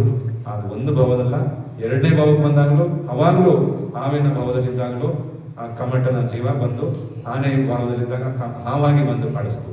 ಅವಾಗ ಆನೆಗೆ ಜೀವದಿಂದ ಪರಿಣಾಮ ಗೊತ್ತಾಯಿತು, ಈ ಜೀವ ಇನ್ನ ನನಗೆ ಬಿಡೋಲ್ಲ, ಇದು ಯಾವಾಗಲೂ ನನಗೆ ಕಾಡಿಸೋದೇ ಅನ್ಸುತ್ತೆ, ನಾನು ಈ ಜೀವದ ಬಗ್ಗೆ ಇನ್ನ ಯಾವುದೇ ಕಾರಣಕ್ಕೆ ಯೋಚನೆ ಮಾಡಬಾರ್ದು. ಮಾಧ್ಯಸ್ಥ ಭಾವನೆ ಏನು ಬೇಕಾದ್ರೂ ಮಾಡ್ಕೊಳ್ಳಿ ಅಂತೇಳಿ ಮಾಧ್ಯಸ್ಥ ಭಾವನೆ ಮಾಡಿದ್ರಿಂದ ಮುಂದೆ ದೇವಗತಿ ಮನುಷ್ಯಗತಿ ಬಂದು ಕೊನೆಗೆ ತೀರ್ಥಂಕರ ನಾಮ ಪ್ರಕೃತಿಯನ್ನು ಬಂಧ ಮಾಡಿಕೊಂಡು ಮೋಕ್ಷಕ್ಕೆ ಹೋಗ್ತಾರೆ. ಹೀಗೆ ಮಾಧ್ಯಸ್ಥ ಭಾವನೆ ಏನ್ ಮಾಡ್ಲಿಕ್ಕೆ ಎಷ್ಟು ಸಾಧ್ಯ ನಾವು ಹೇಳೋದು, 1 ಸಲ 2 ಸಲ 3 ಸಲ 100 ಸಲ ಹೇಳೋದು, ನನ್ನಿಂದ ಏನೂ ತಪ್ಪಾಗಿದ್ರು ಕ್ಷಮೆ ಇರಲಿ, ನಾನು ಅದನ್ನು ಮನಸ್ಸಲ್ಲಿ ಇಟ್ಕೊಳ್ಳಲ್ಲ, ನೀವು ಇಟ್ಕೋಬೇಡಿ, ಬಿಟ್ಬಿಡಿ, ಸನ್ನಿವೇಶನ ವಿಚಾರನ ಬಿಟ್ಬಿಡಿ ಅನ್ನೋದು. ಅದು ನಾನು ಅದಕ್ಕೆ ಪ್ರತಿಕಾರ ಮಾಡ್ತೀನಿ ಅಂತ ಹೇಳಿದ್ರೆ ಮಾಧ್ಯಸ್ಥ ಭಾವನೆ, ಯಾವುದೇ ರೀತಿ ಪ್ರತಿಕ್ರಿಯೆ ಕೊಡದೆ ಸುಮ್ಮನೆ ಮೌನವಾಗಿರುವಂಥದ್ದು. ನಮ್ಮ ರಕ್ಷಣೆ ಮಾಡ್ಕೋಬೇಕು, ಆದರೆ ವಿಪರೀತವಾಗಿ ಅವರು ಅರ್ಥ ಮಾಡ್ಕೊಳ್ತಿದ್ರೆ ನಾವು ಅದನ್ನ ದೂರ ಮಾಡ್ಲಿಕ್ಕೆ ಸಾಧ್ಯ ಇಲ್ಲ. ಅದಕ್ಕೆ ಮಾಧ್ಯಸ್ಥ ಭಾವ ವಿಪರೀತ ಋತು ಸದಾ ಮಮಾತ್ಮಂ ವಿದದಾತ ದೈವ. ಯಾವುದೇ ಕಾರಣಕ್ಕೂ ನಾವು ವ್ಯವಹಾರದಲ್ಲಿ ನೋಡೋರಿಗೆ ಬೇರೆ ದೃಷ್ಟಿಲಿ ಇರ್ಬೋದು, ಆದರೆ ನಮ್ಮ ಅಂತರಂಗ ದೃಷ್ಟಿಲಿ ಈ ಭಾವನೆಯನ್ನ ಯಾವಾಗಲೂ ಇಟ್ಕೋಬೇಕು, ನಮ್ಮಿಂದ ಯಾರಿಗೂ ತೊಂದರೆ ಆಗಬಾರ್ದು ಅನ್ನೋಂಥದ್ದು ಭಾವನೆ ಇಟ್ಕೋಬೇಕಾಗತ್ತೆ. ಅದಕ್ಕೆ ನಾವು ಎಲ್ಲೇ ಇರಲಿ ಎಲ್ಲ ಜೀವಿಗಳ ಜೊತೆಗೆ ನಮ್ಮದು ಭಾವನೆ ಸಮತಾ ಭಾವನೆ ಇರಬೇಕು, ಮಾಧ್ಯಸ್ಥ ಭಾವನೆ ಇರಬೇಕು, ವಿಶ್ವ ಮೈತ್ರಿ, ನಾವು ಎಲ್ಲ ಜೀವಿಗಳ ಜೊತೆಗೂ ನಾವು ಸ್ನೇಹದಿಂದ ವಾತ್ಸಲ್ಯದಿಂದ ಇರ್ತೀವಿ ಅನ್ನೋ ಭಾವನೆಯನ್ನ ಪ್ರತಿನಿತ್ಯ ಪ್ರತಿ ಕ್ಷಣ ನಾವು ಇಟ್ಕೊಂಡು ವ್ಯವಹಾರನ ಮಾಡಬೇಕು. ಈ ಥರ ಯಾರು ಚಿಂತನೆ ಮಾಡ್ತಾರೆ, ಮನಸ್ಸು ಮಾಡ್ತಾರೆ, ಅವರಿಗೆ ಒಂದಲ್ಲ ಒಂದು ದಿವಸ ಆ ಭಗವಂತನ ಮಾರ್ಗ ನಮಗೆ ಪ್ರಾಪ್ತಿ ಆಗುತ್ತೆ. ಆ ನಿಟ್ಟಿನಲ್ಲಿ ನಾವೆಲ್ಲರೂ ಸಹ ಈಗ 10 ದಿವಸಗಳು ಕ್ಷಮಾ ಧರ್ಮದಿಂದ ಹಿಡಿದು ಇವತ್ತಿನವರೆಗೂ ದಶಲಕ್ಷಣ ಪರ್ವವನ್ನು ಮಾಡಿದ್ವಿ. ಎಲ್ಲ ಮಹಿಳೆಯರು, ಮಹಿಳಾ ಸಮಾಜದವರು ಎಲ್ಲರೂ ಬಂದು ಪ್ರತಿನಿತ್ಯ ಸಮಯೋಚಿತವಾಗಿ ಭಗವಂತನ ಪೂಜೆ, ಅಭಿಷೇಕ ಮತ್ತೆ ಅಷ್ಟವಿಧಾರ್ಚನೆಯನ್ನು ಮಾಡಿ ದಶಧರ್ಮಗಳ ವ್ಯಾಖ್ಯಾನವನ್ನು ಕೇಳಿ ತತ್ವಾರ್ ಸೂತ್ರವನ್ನು ಓದಿ ಸಂಜೆ ಭಜನೆ, ಪ್ರಶ್ನೋತ್ತರ ಎಲ್ಲದರಲ್ಲೂ ಭಾಗವಹಿಸಿ ಸಮಯದ ಸದುಪಯೋಗ ಪಡಿಸ್ಕೊಂಡಿದ್ದೀರಾ. ಇದೆಲ್ಲವೂ ಸಹ ಸಿಕ್ಕಿದೆ ಅಂತ ಹೇಳಿದ್ರೆ ಅದೆಲ್ಲ ನಿಮ್ಮ ಪುಣ್ಯ. ನಿಮಗೆ ಸಿಕ್ಕಿದ್ದು ಬೇರೆ ಯಾರು ಸ್ವಾಮೀಜಿಗಳು ಪುರೋಹಿತರು ಇದ್ದಾರೆ ಅವರು ಅನುಕೂಲ ಮಾಡಿಕೊಟ್ರು ಅಂತ ಹೇಳಿ ಸಿಕ್ಕಿದ್ದಲ್ಲ, ಅದು ನಿಮ್ಮ ಪುಣ್ಯ. ನೀವು ಮಾಡಬೇಕು ಅಂತ ಅನ್ಕೊಂಡಿದ್ದಕ್ಕೆ ನೀವು ಇಲ್ಲಿ ಬಂದ್ರಿ. ನಾವು ಯಾಕೆ ಹೋಗ್ಬೇಕು ಅನ್ನೋರು ಮನೇಲೇ ಇದ್ದಾರೆ. ಇನ್ನು ಏನಾಗುತ್ತೆ, ಅದು ಮಾಡದಿದ್ರೆ ಏನಾಗುತ್ತೆ ಅನ್ನೋರು ಇನ್ನೂ ಮನೇಲೇ ಇರ್ತಾರೆ. ನಾವು ಮಾಡಬೇಕು, ನಮಗೋಸ್ಕರ ಮಾಡಬೇಕು. ಇದು ಸ್ವಾಮೀಜಿಗೋಸ್ಕರ ಸ್ವಾಮೀಜಿ ಹೇಳ್ತಾರೆ ಅಥವಾ ಪುರೋಹಿತರು ಹೇಳ್ತಾರೆ ಅವರಿಗೋಸ್ಕರ ಮಾಡಬೇಕು ಅನ್ನೋದಕ್ಕೋಸ್ಕರ ಮಾಡಿದ್ರೆ ಅದೇನು ಉಪಯೋಗ ಇಲ್ಲ. ನಮಗೋಸ್ಕರಲೇ ಹೇಳಿದಾರಲ್ವಾ, ನಮ್ಮ ಶಕ್ತಿ ಅನುಸಾರ ನಾವು ಅಷ್ಟದ್ರವ್ಯ ಇಟ್ಟು ಪೂಜೆ ಮಾಡ್ಬೋದು. ಇಲ್ಲ ನಾದ್ರೂ ಪೂಜೆ ಮಾಡೋರ ಜೊತೆಗೆ ಸುಮ್ಮನೆ ಕೂತ್ಕೊಂಡಾದ್ರೂ ಅದ್ರ ಸಮಯನ ಬಳಸ್ಕೊಂಡಿರ್ಬೋದು. ಹಾಗಾಗಿ ನೀವು ಏನು ಮಾಡಿದ್ರೆ ಅದು ನಿಮ್ಮದು, ನೀವು ಮಾಡಿದ್ದು ಎಲ್ಲ ನಿಮ್ಮದೇ. ನಾವು ಮಾಡಿದ್ದು ಏನೂ ಇಲ್ಲ, ನಾವು ನಿಮಿತ್ತ ಅಷ್ಟೇ. ಮಾಡಿ ಅಂತ ಹೇಳಿದ್ವಿ, ಮಾಡೋದಿಲ್ಲ ಅಂತ ಹೇಳಿದ್ರೆ ನಾವೇನು ಮಾಡ್ಲಿಕ್ಕಾಗಲ್ಲ. ಎಷ್ಟೋ ಜನಕ್ಕೆ, ಸಾವಿರಾರು ಜನಕ್ಕೂ ಹೇಳಿರ್ತೀವಿ, ಎಲ್ಲರೂ ಮಾಡಬೇಕು ಅಂತೇನಿಲ್ಲ, ಕಂಡೀಷನ್ ಇಲ್ಲ. ಯಾರು ಮನಪೂರ್ವಕವಾಗಿ ಮಾಡ್ತಾರೆ ಅದು ಅವರಿಗೆ, ಮಾಡದಿದ್ರು ಅವರಿಗೆ, ಅದೇನು ಸಂಬಂಧ ಇರಲ್ಲ. ಅದಕ್ಕೆ ನಾವುಗಳು ನಿಮಿತ್ತ. ಆದರೆ ನೀವು ಮಾಡಿದ್ದು ನಿಮಗೆ 10 ದಿವಸ ನೀವು ಮಾಡಬೇಕು ಅನ್ನೋಂಥ ಸಂಕಲ್ಪ ಮಾಡಿದ್ರೆ 15 ವರ್ಷ ಕಂಟಿನ್ಯೂ ಆಗಿ ಈಗ ದಶಲಕ್ಷಣ ಎಲ್ಲ ನೋಡಿ ಪೂಜೆಗಳನ್ನು ಮಾಡ್ಕೊಂಡು ಬಂದ್ರಿ. ಧಾರ್ಮಿಕವಾಗಿ ಎಲ್ಲ ರೀತಿಯಲ್ಲೂ ಸಹ ಅದರ ಫಲ ನಾವು ಅಕೌಂಟಿಂಗ್ ಮಾಡಿದ್ರೆ ಸರಿಯಾಗಲ್ಲ. ನೀವುಗಳೇ ನಿಮ್ಮ ಮನೇಲಿ ಕೂತ್ಕೊಂಡು 10, 12, 14, 12, 15 ವರ್ಷದ ಹಿಂದೆ ನಿಮ್ಮ ಮಾನಸಿಕ ಜೀವನಕ್ಕೂ ಈಗಿನ ಮಾನಸಿಕವಾಗಿ ನೀವು ಹೇಗೆ ಬದುಕ್ತೀರಾ, ಈಗ ನಿಮ್ಗೆ ಒಂದು ವ್ಯವಹಾರದಲ್ಲಿ ನಿಮ್ಗೆ ಯಾವ ರೀತಿ ಭಾವನೆ ಬರುತ್ತೆ, ಮೊದಲು ಬರ್ತಿದ್ದ ಭಾವನೆಗಳು ಹೇಗೆ, ಎಲ್ಲ ರೀತಿಯ ವಿಚಾರಗಳು, ಎಲ್ಲ ರೀತಿ ಆರ್ಥಿಕವಾಗಿ ದುಡ್ಡು ಕಾಸು ಎಲ್ಲದರಲ್ಲೂ ವಿಚಾರ ಮಾಡಿ. ನಾವು ಮೊದಲು ಸಂಪಾದನೆ ಮಾಡ್ತಿದ್ವಿ, ದುಡಿತಿದ್ವಿ, ಎಲ್ಲ ಇತ್ತು. ಅವಾಗ ನಾವು ಅದನ್ನು ಹೇಗೆ ಖರ್ಚು ಮಾಡ್ತಿದ್ವಿ, ಈಗ ನಾವು ದುಡಿತಿರೋದ್ರಲ್ಲಿ ಹೆಚ್ಚು ಯಾವುದಕ್ಕೆ ಕೊಡ್ತಿದ್ದೀವಿ. ಈಗಲೂ ಒಡವೆ ವಸ್ತ್ರ ತಗೊಳ್ತಿದ್ರಿ, ಇಲ್ಲ ಅಂತಲ್ಲ, ಆದರೂ ಧರ್ಮಕ್ಕಾಗಿ ಏನು ಮಾಡ್ತಿದ್ದೀರಾ ಅದು ನಿಮಗೆ ಗೊತ್ತಿದೆ. ನಿಮ್ಮ ಒಂದು ಅಕೌಂಟ್ ಬುಕ್ ನೀವೇ ಚೆಕ್ ಮಾಡಿದ್ರೆ ನಿಮಗೆ ಗೊತ್ತಾಗುತ್ತೆ ನಿಮ್ಮಲ್ಲಿ ಏನು ಪರಿವರ್ತನೆ ಆಗಿದೆ, ನಿಮ್ಮ ಅದರ ಫಲ ಏನು ಸಿಕ್ಕಿದೆ. ಈಗ ಅಮ್ಮ ಹೇಳ್ತಿದ್ರಲ್ಲ, ನಾನು ವಾಪಸ್ ಇಲ್ಲಿ ಬರಬೇಕು ಅಂತ ಮನಸ್ಸಿಟ್ಟು 1 ವರ್ಷ ಬರಲಿಕ್ಕೆ ಭಾಳ ಯೋಚನೆ ಆಯಿತು, ನನಗೆ ದಶಲಕ್ಷಣಕ್ಕೆ ಇಲ್ಲೇ ಬರಬೇಕು ಅಂತ. ಅದು ಅವ್ರ ಭಾವನೆ, ಅಂದರೆ ಅವ್ರಿಗೆ ಆಸಕ್ತಿ, ನಾನು ಇಲ್ಲಿ ಇರಬೇಕು, ನಾನು ಮಾಡಬೇಕು ಅನ್ನುವಂಥದ್ದು. ಅದು ನಿಮ್ಮ ಇನ್ಕಮ್ ಯಾವುದು, ಅದೇ ನಿಮ್ಗೆ ಇಲ್ಲಿ ಬರಬೇಕು ಮಾಡಬೇಕು ಅಂದ್ಕೊಂಡ್ರಲ್ಲ, ಆ ಭಾವನೆಯೇ ನಿಮ್ಮದು, ಬೇರೆ ಯಾವುದೂ ಇಲ್ಲ. ಎಷ್ಟೋ ಜನ ಇಲ್ಲೆಲ್ಲ ಇದ್ದಾರೆ, ಎಲ್ಲರೂ ಬರೋದಿಲ್ಲ ಅಷ್ಟೇ. ಅಂದರೆ ದಶಲಕ್ಷಣದಲ್ಲಿ ಇಲ್ಲೇ ನೀವು ಕೂತ್ಕೊಂಡು ಬೇರೆ ಕೆಲಸ ಮಾಡ್ಬೋದು. ದಶಲಕ್ಷಣದಲ್ಲಿ ಬೇರೆನೂ ಪ್ರತಿನಿತ್ಯ ಮಾಡ್ತೀರಾ 365 ದಿವಸದಲ್ಲಿ. ಆದರೆ 10 ದಿವಸ ನೀವೇನು ಮಾಡಿದ್ದೀರಾ ಅದು ನಿಮ್ಗೋಸ್ಕರ ಮಾಡಿದ್ದು, ಬೇರೆದೆಲ್ಲ ದಿವಸ ಮಾಡಿದ್ದು ಅದೆಲ್ಲ ವ್ಯವಹಾರ. ಹಾಗಾಗಿ ಅದಕ್ಕೆ 10 ದಿವಸದಲ್ಲಿ ಯಾಕೆ ನಿರ್ದಿಷ್ಟ ಮಾಡಿದ್ದಾರೆ, ಇಂಥ ದಿವಸ ಇಲ್ಲೇ ಮಾಡಬೇಕು, ಇಷ್ಟೇ ದಿವಸ ಮಾಡಬೇಕು, ಇಷ್ಟೇ ಅವಾಗಲೇ ಮಾಡಬೇಕು. 10 ಧರ್ಮ ಯಾವಾಗ ಬೇಕಾದ್ರೂ ಪೂಜೆ ಮಾಡ್ಬೋದು, ಆದರೆ 10 ದಿವಸದಲ್ಲಿ ಇದನ್ನು ಮಾಡಬೇಕು ಅಂತ ಹೇಳಿರೋದು ಯಾಕೆ, ಇದ್ರ ಫಲ ಬೇರೆ ಇರುತ್ತೆ. ನಿಮಗೆ ಆ ಸಂಕಲ್ಪದ ಶಕ್ತಿ ಯಾವಾಗಲೂ ಸಿಗುತ್ತೆ. ನೀವು ಯಾವಾಗ ಬೇಕಾದ್ರೂ ಮಾಡಬೇಕು ಅಂತಿದ್ರೆ ನೀವು ಯಾವಾಗ ಬಂದು ಕೂರ್ತಲೇ ಇದ್ದಿಲ್ಲ, ನಾನು ಮುಂದಿನ ತಿಂಗಳು ಫ್ರೀ ಇದ್ದೀನಿ, ಮುಂದಿನ ತಿಂಗಳು ಬಂದು ಪೂಜೆ ಮಾಡ್ತೀನಿ ಅಂತ ಹೇಳ್ತಿದ್ರಿ. ಆದರೆ 10 ದಿವಸದಲ್ಲಿ ಮುಗಿದೋಗುತ್ತೆ ಅಂತ ಗೊತ್ತಿದ್ದರಿಂದ ಕೆಲವರು 5 ದಿವಸ ಬಂದರು, ಕೆಲವರು 10 ದಿವಸ ಬಂದರು, ಕೆಲವರು 3 ದಿವಸ ಬಂದರು, ಕೆಲವರು 1 ದಿವಸ ಬಂದರು, ಬರದಲ್ಲೇ ಇರೋರು ಇದ್ದಾರೆ. ಹಾಗಾಗಿ ಅವರು ಶಕ್ತಿಯಾನುಸಾರ ನಿಮಗೆ ಗೊತ್ತಿದೆ ಇದು ಮಾಡ್ತಿರೋದು ನಮಗೋಸ್ಕರ, ಇದು ಬೇರೆ ಮಠದವ್ರಿಗಲ್ಲ, ಪುರೋಹಿತರಿಗಲ್ಲ, ಬೇರೆ ಯಾರಿಗೂ ಅಲ್ಲ, ಮತ್ತು ಯಾರಿಗೂ ಅವ್ರು ಮಾಡ್ತಾ ಇದ್ದಾರೆ ಅಂತಲೂ ಅಲ್ಲ, ನಾವು ಮಾಡಿದ್ರೆ ನಮಗೆ ಅಂತೇಳಿ ನೀವು ಬಂದಿದ್ದೀರಾ. ಆ ಥರ ಇದೇ ರೀತಿ ಧರ್ಮದ ಜೀವನ ನಮ್ದು ಆಗಬೇಕು. ಯಾವಾಗಲೂ ಧರ್ಮಮಯ, ನಮ್ಮದು ಧರ್ಮದ ಜೊತೆಗಿದ್ರೆ ನಮ್ಮ ಧರ್ಮ ನಮ್ಮ ಜೊತೆಗೆ ಯಾವಾಗಲೂ ಬರುವಂಥದ್ದು. ನಾವೆಲ್ಲರೂ ಉತ್ತಮವಾದಂಥ ಈ ದಶಧರ್ಮಗಳನ್ನು ಪ್ರತಿ ಕ್ಷಣ ಆಲೋಚಿಸೋಣ, ಚಿಂತಿಸೋಣ. ಆದರೆ ಅದೇ ಥರ ನಮ್ಮಿಂದ ಆಗಿರುವಂಥ ಯಾವುದೇ ಪ್ರಮಾದಗಳು, ತಪ್ಪುಗಳಿದ್ರೆ ಅದಕ್ಕೂ ನಮ್ಮ ಆತ್ಮನನ್ನು ನಾವೇ ಆಲೋಚನೆ ಮಾಡ್ಕೊಳ್ಳೋದು. ಆಲೋಚನೆ ಅಂದರೆ ದೋಷ ಕಾರಣ ಆಗುವಂಥ ನಾವು ಹೇಳ್ತೇವೆ, ದೋಷ ಅವನೇ ಕಾರಣ ಇವನೇ ಕಾರಣ ಅಂತ. ಯಾವುದೇ ತಪ್ಪುಗಳು ಆಗಿದ್ರು ಮನೋವಚನ ಕಾರ್ಯದಿಂದ ಅದೆಲ್ಲದಕ್ಕೂ ಆಲೋಚನೆ ನಾವೇ ಮಾಡ್ಕೊಳ್ಳೋದು, ನಮ್ಮ ಮೇಲೆ ನಾವೇ ಆಲೋಚನೆ. ಅದಕ್ಕೆ ಪ್ರತಿಕ್ರಮಣದಲ್ಲಿ ಹೇಳ್ತಾರೆ ಆಲೋಚನಾ ಅಂತ ಹೇಳ್ತಾರೆ. ಆಲೋಚನೆ ಅಂದರೆ ನಮ್ಮ ಬಗ್ಗೆ ನಾವೇ ಬೈಕೊಳ್ಳೋದು. ಪಾಪಿಷ್ಟೇನ ದುರಾತ್ಮನ ಜಡದೆಯ ಮಾಯಾವಿನ ಲೋಭಿನ. ಪಾಪಿ ನಾನು, ಬೇರೆಯವ್ರ ಪಾಪಿ ಅಲ್ಲ, ನಾವೇ ಪಾಪಿ. ಯಾಕೆಂದರೆ ನಾನು ಯಾವಾಗಲೂ ಮಾಯಾವಿನ ಲೋಭಿನ, ಕ್ರೋಧ ಮಾನ ಮಾಯ ಲೋಭ ಕಷಾಯದಿಂದ ನನ್ನ ಮನಸ್ಸು ಯಾವಾಗಲೂ ಆ ಕಡೆ ಈ ಕಡೆ ಓಡಾಡ್ತಿರುತ್ತೆ. ಅದಕ್ಕೆ ಈ ಭಗವಂತ, ನಾನಿಷ್ಟು ಪಾಪ ಮಾಡಿದ್ದೀನಿ, ನನ್ನ ಹೃದಯದಿಂದ ನಿನಗೆ ಭಕ್ತಿ ಮಾಡಬೇಕು ಅಂದರೂ ಆ ಮನಸ್ಸಲ್ಲಿ ಬರೀ ಇವೇ ಕಷಾಯಗಳು ತುಂಬಿದೆ. ಆದರೂ ನಾನು ಕಿಂಚಿತ್ತಾದರೂ ನಾನು ಪ್ರಯತ್ನ ಪಡ್ತಿದ್ದೀನಿ, ಈ ಕಷಾಯಗಳಿಂದ ಹೊರಗಡೆ ಬರಲಿಕ್ಕೆ ನಾನು ಪ್ರಯತ್ನ ಪಡ್ತಿದ್ದೀನಿ. ಅದಕ್ಕೆ ನಿನ್ನ ಪಾದದಲ್ಲಿ ನನ್ನನ್ನು ನಾನು ಆಲೋಚನೆ ಮಾಡ್ಕೊಳ್ತಿದ್ದೀನಿ. ನನಗೆ ಇಷ್ಟೆಲ್ಲ ತಪ್ಪು ಮಾಡ್ತಿದ್ದೀನಿ, ನನಗೆ ನೀನು ಕ್ಷಮೆ ಕೊಡು, ಈ ತಪ್ಪುಗಳಿಂದ ನನಗೆ ಹೊರಗೆ ಬರೋಕ್ಕೆ ನನಗೆ ಅವಕಾಶ ಕೊಡು ಅಂತೇಳಿ ಪಾಪಿಷ್ಟೇನ ದುರಾತ್ಮನ ಜಡದೆಯ ಮಾಯಾವಿನ ಲೋಭಿನ ರಾಗ ದ್ವೇಷ ಮಲಿ ಮಸೇನ ಮನಸ್ಸ ಎಲ್ಲ ರೀತಿಯಲ್ಲೂ ನಾನು ಕೆಟ್ಟವನು, ಒಂದು ಚೂರು ನಾನು ಒಳ್ಳೆನಿಲ್ಲ. ಹಾಗಾಗಿ ನನಗೆ ಕಿಂಚಿತ್ ಅವಕಾಶಗಳು, ನಿನ್ನ ನಾಮಸ್ಮರಣೆ ಮಾಡಿಕೊಂಡಿದ್ದ ಪ್ರತಿಫಲವಾದರೂ ಒಂದು ಸ್ವಲ್ಪ ಹೃದಯದಲ್ಲಿ ನನಗೆ ಜಾಗ ಸಿಕ್ಕರೆ ನಾನು ಈ ಎಲ್ಲ ಕರ್ಮಗಳನ್ನು, ದುಷ್ಕರ್ಮಗಳು ನನ್ನಿಂದ ಏನಾಗಿದೆ ಅವೆಲ್ಲವನ್ನು ನಾನು ದೂರ ಮಾಡ್ಕೊಳ್ಳಿಕ್ಕೆ ಪ್ರಯತ್ನ ಪಡ್ತೀನಿ ಅಂತ ಹೇಳಿ ಭಾವನೆಯನ್ನು ಮಾಡುವಂಥದ್ದೇ ಪ್ರತಿಕ್ರಮಣ ಅಥವಾ ಆಲೋಚನಾ ಅಂತ ಹೇಳ್ತಾರೆ.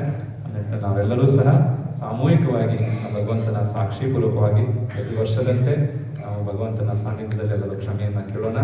ಎಲ್ಲರಿಗೂ ಸಹ ದಶಲಕ್ಷಣ ಪರ್ವದ ಸಂಪೂರ್ಣ ಫಲ ಸಿಗಲಿ. ಪುರೋಹಿತರು ನಿಮಗೆ ಯಥೋಚಿತವಾಗಿ ಅರ್ಥಸಹಿತವಾಗಿ ಎಲ್ಲ ಸಮಾಧಾನಪರವಾಗಿ ನಿಮಗೆಲ್ಲ ಪೂಜೆಯನ್ನು ಮಾಡಿಸಿದ್ದಾರೆ. ಸುಮತಿ ಟೀಚರ್ ಅವರು ಮಕ್ಕಳಿಗೆಲ್ಲ ಸಂಜೆ ವೇಳೆ ಪ್ರಶ್ನೋತ್ತರಿಯನ್ನು ಮಾಡಿಸ್ತಿದ್ರು. ಅನಿಲ್ ಪಂಡಿತರು ಎಲ್ಲರೂ ಮಕ್ಕಳಿಗೆಲ್ಲ ಮನೋರಂಜನಕವಾಗಿ ಎಲ್ಲ ಖುಷಿಯಾಗಿ ಪ್ರೈಸು ಬಂದಿದೆ, ಬ್ಯಾಗ್ ಬಂದಿದೆ, ಎಲ್ಲ ಬಂದಿದೆ. ಹಾಗಾಗಿ ಎಲ್ಲ ರೀತಿಯಲ್ಲೂ ಮಕ್ಕಳಿಗೆ ದೊಡ್ಡವರಿಗೆ ಒಂದು ಧರ್ಮದ ಒಂದು ಪರಿಚಯವನ್ನು ಮಾಡಿಸುವಂಥದ್ದು ಎಲ್ಲ ಮಾಡಿದ್ದೀರಾ.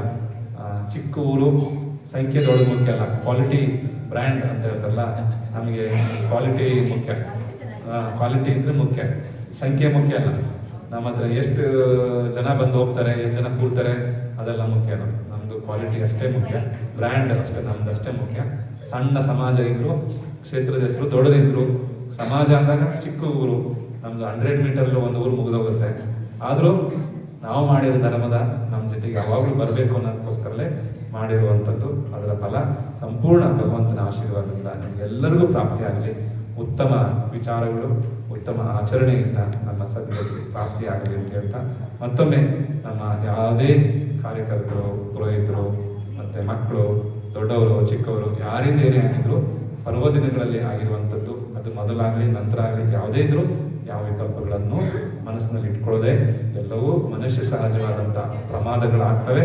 ಆ ಪ್ರಮಾದಗಳಿಗೆ ಮನಸ್ಪೂರ್ವಕವಾಗಿ ಉತ್ತಮವಾದಂಥ ಕ್ಷಮೆಯನ್ನು ಧಾರಣೆ ಮಾಡಿಕೊಂಡು ಯಾರ ಜೊತೆಗೂ ವೈರವನ್ನು ಭಾವನೆ ಇಟ್ಕೊಳ್ಳದೆ, ರಾಗ ದ್ವೇಷದ ಕಾರಣದಿಂದಲೂ ಯಾರ ಜೊತೆಗೂ ನಾವು ಕೆಟ್ಟ ವಿಚಾರಗಳನ್ನು ಇಟ್ಕೊಳ್ಳದೆ, ಎಲ್ಲರ ಜೊತೆಗೆ ಮೈತ್ರಿ ಪ್ರಮೋದಂ, ಮೈತ್ರಿಯನ್ನು ಮನಸ್ಸಿನಲ್ಲಿ ಧಾರಣೆ ಮಾಡ್ಕೊಳ್ಳೋಣ ಅಂತ ಹೇಳ್ತಾ ಎಲ್ಲರೂ ಸರಿಯಾಗಿ ಕೂತ್ಕೊಳ್ಳಿ. ಎಲ್ಲರೂ ಭಗವಂತನ ಸಾಕ್ಷಿಪೂರ್ವಕವಾಗಿ ಕ್ಷಮೆಯನ್ನ ಕೇಳೋಣ.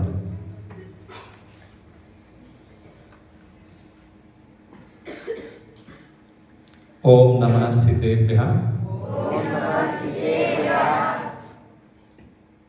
ಹೇ ಭಗವಾನ್, ನಮೋಸ್ತು ನಮೋಸ್ತು ನಮೋಸ್ತು. ಮನ ವಚನ ಕಾಯಗಳಿಂದ ನಾನು ಭಕ್ತಿಪೂರ್ವಕವಾಗಿ ನಿನ್ನ ಪಾದಗಳಿಗೆ ನಮೋಸ್ತುಗಳನ್ನು ಸಲ್ಲಿಸುತ್ತೇನೆ. ಹೇ ಭಗವನ್, ನಾನು ಅಜ್ಞಾನದಿಂದ ಅನೇಕ ಭವಭವಗಳಲ್ಲಿ ಅನೇಕ ಪರ್ಯಾಯಗಳಿಂದ ನಾನಾ ಜೀವ ಪರ್ಯಾಯಗಳಲ್ಲಿ ಕರ್ಮ ಬಂಧನದ ಕಾರಣದಿಂದಾಗಿ ಸುತ್ತುತ್ತಿದ್ದೇನೆ.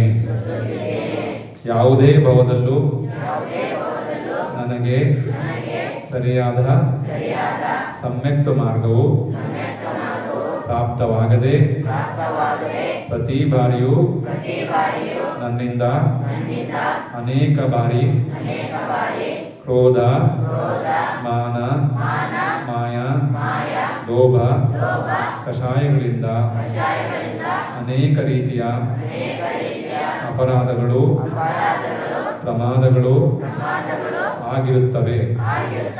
ಈ ಎಲ್ಲ ಅಪರಾಧಗಳ ಪ್ರತಿಫಲವಾಗಿ ನಾನಾ ಜನ್ಮದಲ್ಲಿ ಅನೇಕ ದುಃಖವನ್ನ ಅನುಭವಿಸಿರುತ್ತೇನೆ. ಹೇ ಭಗವನ್, ಯಾವುದೋ ಒಂದು ಭವದಲ್ಲಿ ನಾನು ನಿನ್ನ ನಾಮಸ್ಮರಣೆ ಮಾಡಿದ ಪ್ರತಿಫಲವಾಗಿ ಈ ಜನ್ಮದಲ್ಲಿ ಮನುಷ್ಯನಾಗಿ ಹುಟ್ಟಿರುತ್ತೇನೆ. ನಾನು ಮನುಷ್ಯನಾಗಿ ಹುಟ್ಟಿದ ಮೇಲೆ ದೇವ, ಶಾಸ್ತ್ರ, ಗುರುಗಳ ಸಾನ್ನಿಧ್ಯವನ್ನ ಪಡೆದು ಸನ್ಮಾರ್ಗದಲ್ಲಿ ನಡೆಯುತ್ತಿದ್ದೇನೆ. ಆದರೂ ನಾನು ಪಾಲಿಸುತ್ತಿರುವ ವ್ರತ ನಿಯಮಗಳ ಜೊತೆಗೆ ಅನೇಕ ವ್ರತ ನಿಯಮಗಳನ್ನು ಪಾಲಿಸುವಾಗ ಯಾವುದೇ ರೀತಿಯ ಗೊತ್ತಿಲ್ಲದೆ ಆಗಿರುವಂತ ದೋಷಗಳಿಗೆ ನಿನ್ನ ಪಾದಕಮಲದ ಸಾನ್ನಿಧ್ಯದಲ್ಲಿ ಆ ಎಲ್ಲ ದುಷ್ಕೃತ್ಯಗಳು ನಿತ್ಯ ಆಗಲಿ ಎಂದು ಪ್ರಾರ್ಥಿಸಿ ತಸ್ಸಮಿಚ್ಛಾಮಿ ದುಕ್ಕಡಂ ಎಂದು ಭಾವಿಸುತ್ತೇನೆ. ನಾನು ಈ ಪರ್ಯಾಯದಲ್ಲಿ ಮನುಷ್ಯರೊಂದಿಗೆ ಅಲ್ಲದೆ ಏಕೇಂದ್ರಿಯ, ದ್ವಿಇಂದ್ರಿಯ, ತ್ರಿಇಂದ್ರಿಯ, ಚತುರಿಂದ್ರಿಯ, ಪಂಚೇಂದ್ರಿಯ, ಸಂಗಿ ಅಸಂಗಿ ಜೀವಿಗಳ ಜೊತೆ ಯಾವುದೇ ರೀತಿಯ ಮನ, ವಚನ, ಕಾಯಗಳ ಮೂಲಕ ಪ್ರತಿಸ್ಪಂದನೆಯಾಗಿ ವಿಕಾರವಾಗಿ ಯಾವುದೇ ರೀತಿಯ ಕಷಾಯಗಳ ಕಾರಣವಾಗಿ ಉಂಟಾಗಿರುವಂಥ ವಿಕಾರ ಭಾವನೆಗಳಿಗೆ ನಾನು ತಿಳಿದು ತಿಳಿಯದೆ ಮಾಡಿರುವ ಆ ಎಲ್ಲ ದುಷ್ಕೃತ್ಯಗಳಿಗೆ ನಿನ್ನ ಪಾದದಲ್ಲಿ ಕ್ಷಮೆಯನ್ನ ಕೇಳುತ್ತಾ ಆ ಎಲ್ಲ ದುಷ್ಕೃತ್ಯಗಳು ಮಿಥ್ಯೆಯಾಗಲಿ. ತಸ್ಸಮಿಚ್ಛಾಮಿ ದುಕ್ಕಡಂ. ಹೇ ಭಗವನ್, ನಾನು ನನ್ನ ವ್ರತ ನಿಯಮಗಳನ್ನು ಪಾಲಿಸುವಾಗ ಕಷಾಯಗಳ ಕಾರಣದಿಂದ, ಅಭಿಮಾನದಿಂದ, ಅಹಂಕಾರದಿಂದ ಯಾವುದೇ ಕಾರಣಕ್ಕೂ ನಡೆಯುವಾಗ, ಕುಳಿತುಕೊಳ್ಳುವಾಗ, ಮಲಗುವಾಗ, ಸ್ವಪ್ನದಲ್ಲಿ ಆದರೂ ಯಾವುದೇ ರೀತಿಯ ಅತಿಚಾರಗಳು ಆಗಿದ್ದರೆ ಆ ಎಲ್ಲ ದೋಷಗಳಿಗೂ ನಿನ್ನ ಪಾದದಲ್ಲಿ ಕ್ಷಮೆಯನ್ನ ಕೇಳುತ್ತೇನೆ. ತಸ್ಸಮಿಚ್ಛಾಮಿ ದುಕ್ಕಡಂ. ಹೇ ಭಗವನ್, ನಾನು ಈ ಭವದಲ್ಲಿ ಮನುಷ್ಯಗತಿಯಲ್ಲಿದ್ದರೂ ಈ ಜೀವವು ನಾನಾ ಜನ್ಮಗಳಲ್ಲಿ ಬೇರೆ ಬೇರೆ ಗತಿಗಳಲ್ಲಿ ಬೇರೆ ಬೇರೆ ಜೀವಗಳ ಜೊತೆ ಪ್ರತಿಸ್ಪಂದನೆಯನ್ನು ಮಾಡಿರುತ್ತದೆ. ಆ ಎಲ್ಲ ಭಾವಗಳಲ್ಲಿ ಮನ, ವಚನ, ಕಾಯಗಳ ಮೂಲಕ ಕ್ರೋಧ, ಮಾನ, ಮಾಯ, ಲೋಭ, ಕಷಾಯಗಳ ಮೂಲಕವಾಗಿ, ರಾಗದ್ವೇಷದ ಮೂಲಕವಾಗಿ ಯಾವುದೇ ರೀತಿಯ ಪ್ರತಿಸ್ಪಂದನೆಯನ್ನ ಆ ಎಲ್ಲ ಜೀವಿಗಳ ಜೊತೆ ಆಗಿರುತ್ತದೆ. ಆ ಎಲ್ಲ ಜೀವಿಗಳ ಜೊತೆಗೂ ನಾನು ಉತ್ತಮವಾದ ಕ್ಷಮೆಯನ್ನ ಕೇಳುತ್ತೇನೆ. ಆ ಎಲ್ಲ ಜೀವಿಗಳು ನನ್ನನ್ನು ಕ್ಷಮಿಸಲಿ. ಮನುಷ್ಯಗತಿಯಲ್ಲಿರುವ ಎಲ್ಲ ಮನುಷ್ಯರು, ತ್ರಿಯಂಚಗತಿಯಲ್ಲಿರುವ ಎಲ್ಲ ಜೀವಿಗಳು, ಸ್ವರ್ಗದಲ್ಲಿರುವ ಎಲ್ಲ ಜೀವಿಗಳು, ನಾರಕಿ ಜೀವಿಗಳಾಗಿರುವ ಎಲ್ಲ ಜೀವಿಗಳು, ಅವರೊಂದಿಗೆ ನನ್ನ ಯಾವುದೇ ರೀತಿಯ ವ್ಯವಹಾರವು ಆಗಿದ್ದಲ್ಲಿ ಅದರಿಂದ ಅವರಿಗೆ ನೋವಾಗಿದ್ದರೆ ಆ ಎಲ್ಲ ತಪ್ಪುಗಳಿಗೆ ಆ ಎಲ್ಲ ಜೀವಿಗಳೊಂದಿಗೆ ಕ್ಷಮೆಯನ್ನ ಕೇಳುತ್ತೇನೆ. ಹೃದಯಪೂರ್ವಕವಾಗಿ ನಾನು ಕೂಡ ಕ್ಷಮಿಸುತ್ತೇನೆ. ಮನುಷ್ಯ ಲೋಕದಲ್ಲಿ, ಮಧ್ಯಲೋಕದಲ್ಲಿರುವ ಹಾಗೆ ಮೂರೂ ಲೋಕದಲ್ಲಿರುವಂಥ ಎಲ್ಲ ಜೀವಿಗಳೊಂದಿಗೂ ನಾನು ಉತ್ತಮವಾದಂಥ ಕ್ಷಮೆಯನ್ನ ಕೇಳುತ್ತೇನೆ. ನನ್ನ ಮಿತ್ರರು, ಬಂಧುಗಳು, ಸಹವರ್ತಿಗಳು ಎಲ್ಲರೊಂದಿಗೂ ನಾನು ಉತ್ತಮವಾದಂಥ ಕ್ಷಮೆಯನ್ನ ಕೇಳುತ್ತೇನೆ. ಹಾಗೆ ಎಲ್ಲರೂ ಕೂಡ ನನ್ನನ್ನು ಹೃದಯಪೂರ್ವಕವಾಗಿ ಕ್ಷಮಿಸಿರಿ. ಕಮ್ಮಾಮಿ ಸರ್ವಜೀವಾಣಾಂ ಸರ್ವೇ ಜೀವಕಮಂತು ಮೇ ಮಿತ್ತಿಮೇ ಸರ್ವಭೂಯೇಷು ವೈರಂ ಮಜ್ಜಂ ನ ಕೇಣವಿ ವೈರಂ ಮಜ್ಜಂ ನ ಕೇಣವಿ. ಎಲ್ಲ ಜೀವಿಗಳು ನನ್ನನ್ನು ಕ್ಷಮಿಸಲಿ. ಎಲ್ಲ ಜೀವಿಗಳನ್ನು ನಾನು ಕ್ಷಮಿಸುತ್ತೇನೆ. ವಿಶ್ವದಲ್ಲಿ ಮೈತ್ರಿ ಭಾವನೆಯಿಂದ ಇರುತ್ತೇನೆ. ಈ ಭಾವನೆ ಶಾಶ್ವತವಾಗಿರಲಿ. ಎಲ್ಲರಿಗೂ ಎಲ್ಲರೊಂದಿಗೂ ಉತ್ತಮವಾದಂಥ ಕ್ಷಮೆ ಇರಲಿ. ಹಾಗೆ ಎಲ್ಲರೂ ನನ್ನನ್ನು ಕ್ಷಮಿಸಿರಿ, ನಾನು ಕೂಡ ಕ್ಷಮಿಸುತ್ತೇನೆ. ಹೇ ಭಗವನ್, ನಮೋಸ್ತು ನಮೋಸ್ತು ನಮೋಸ್ತು. ಲೋಕದ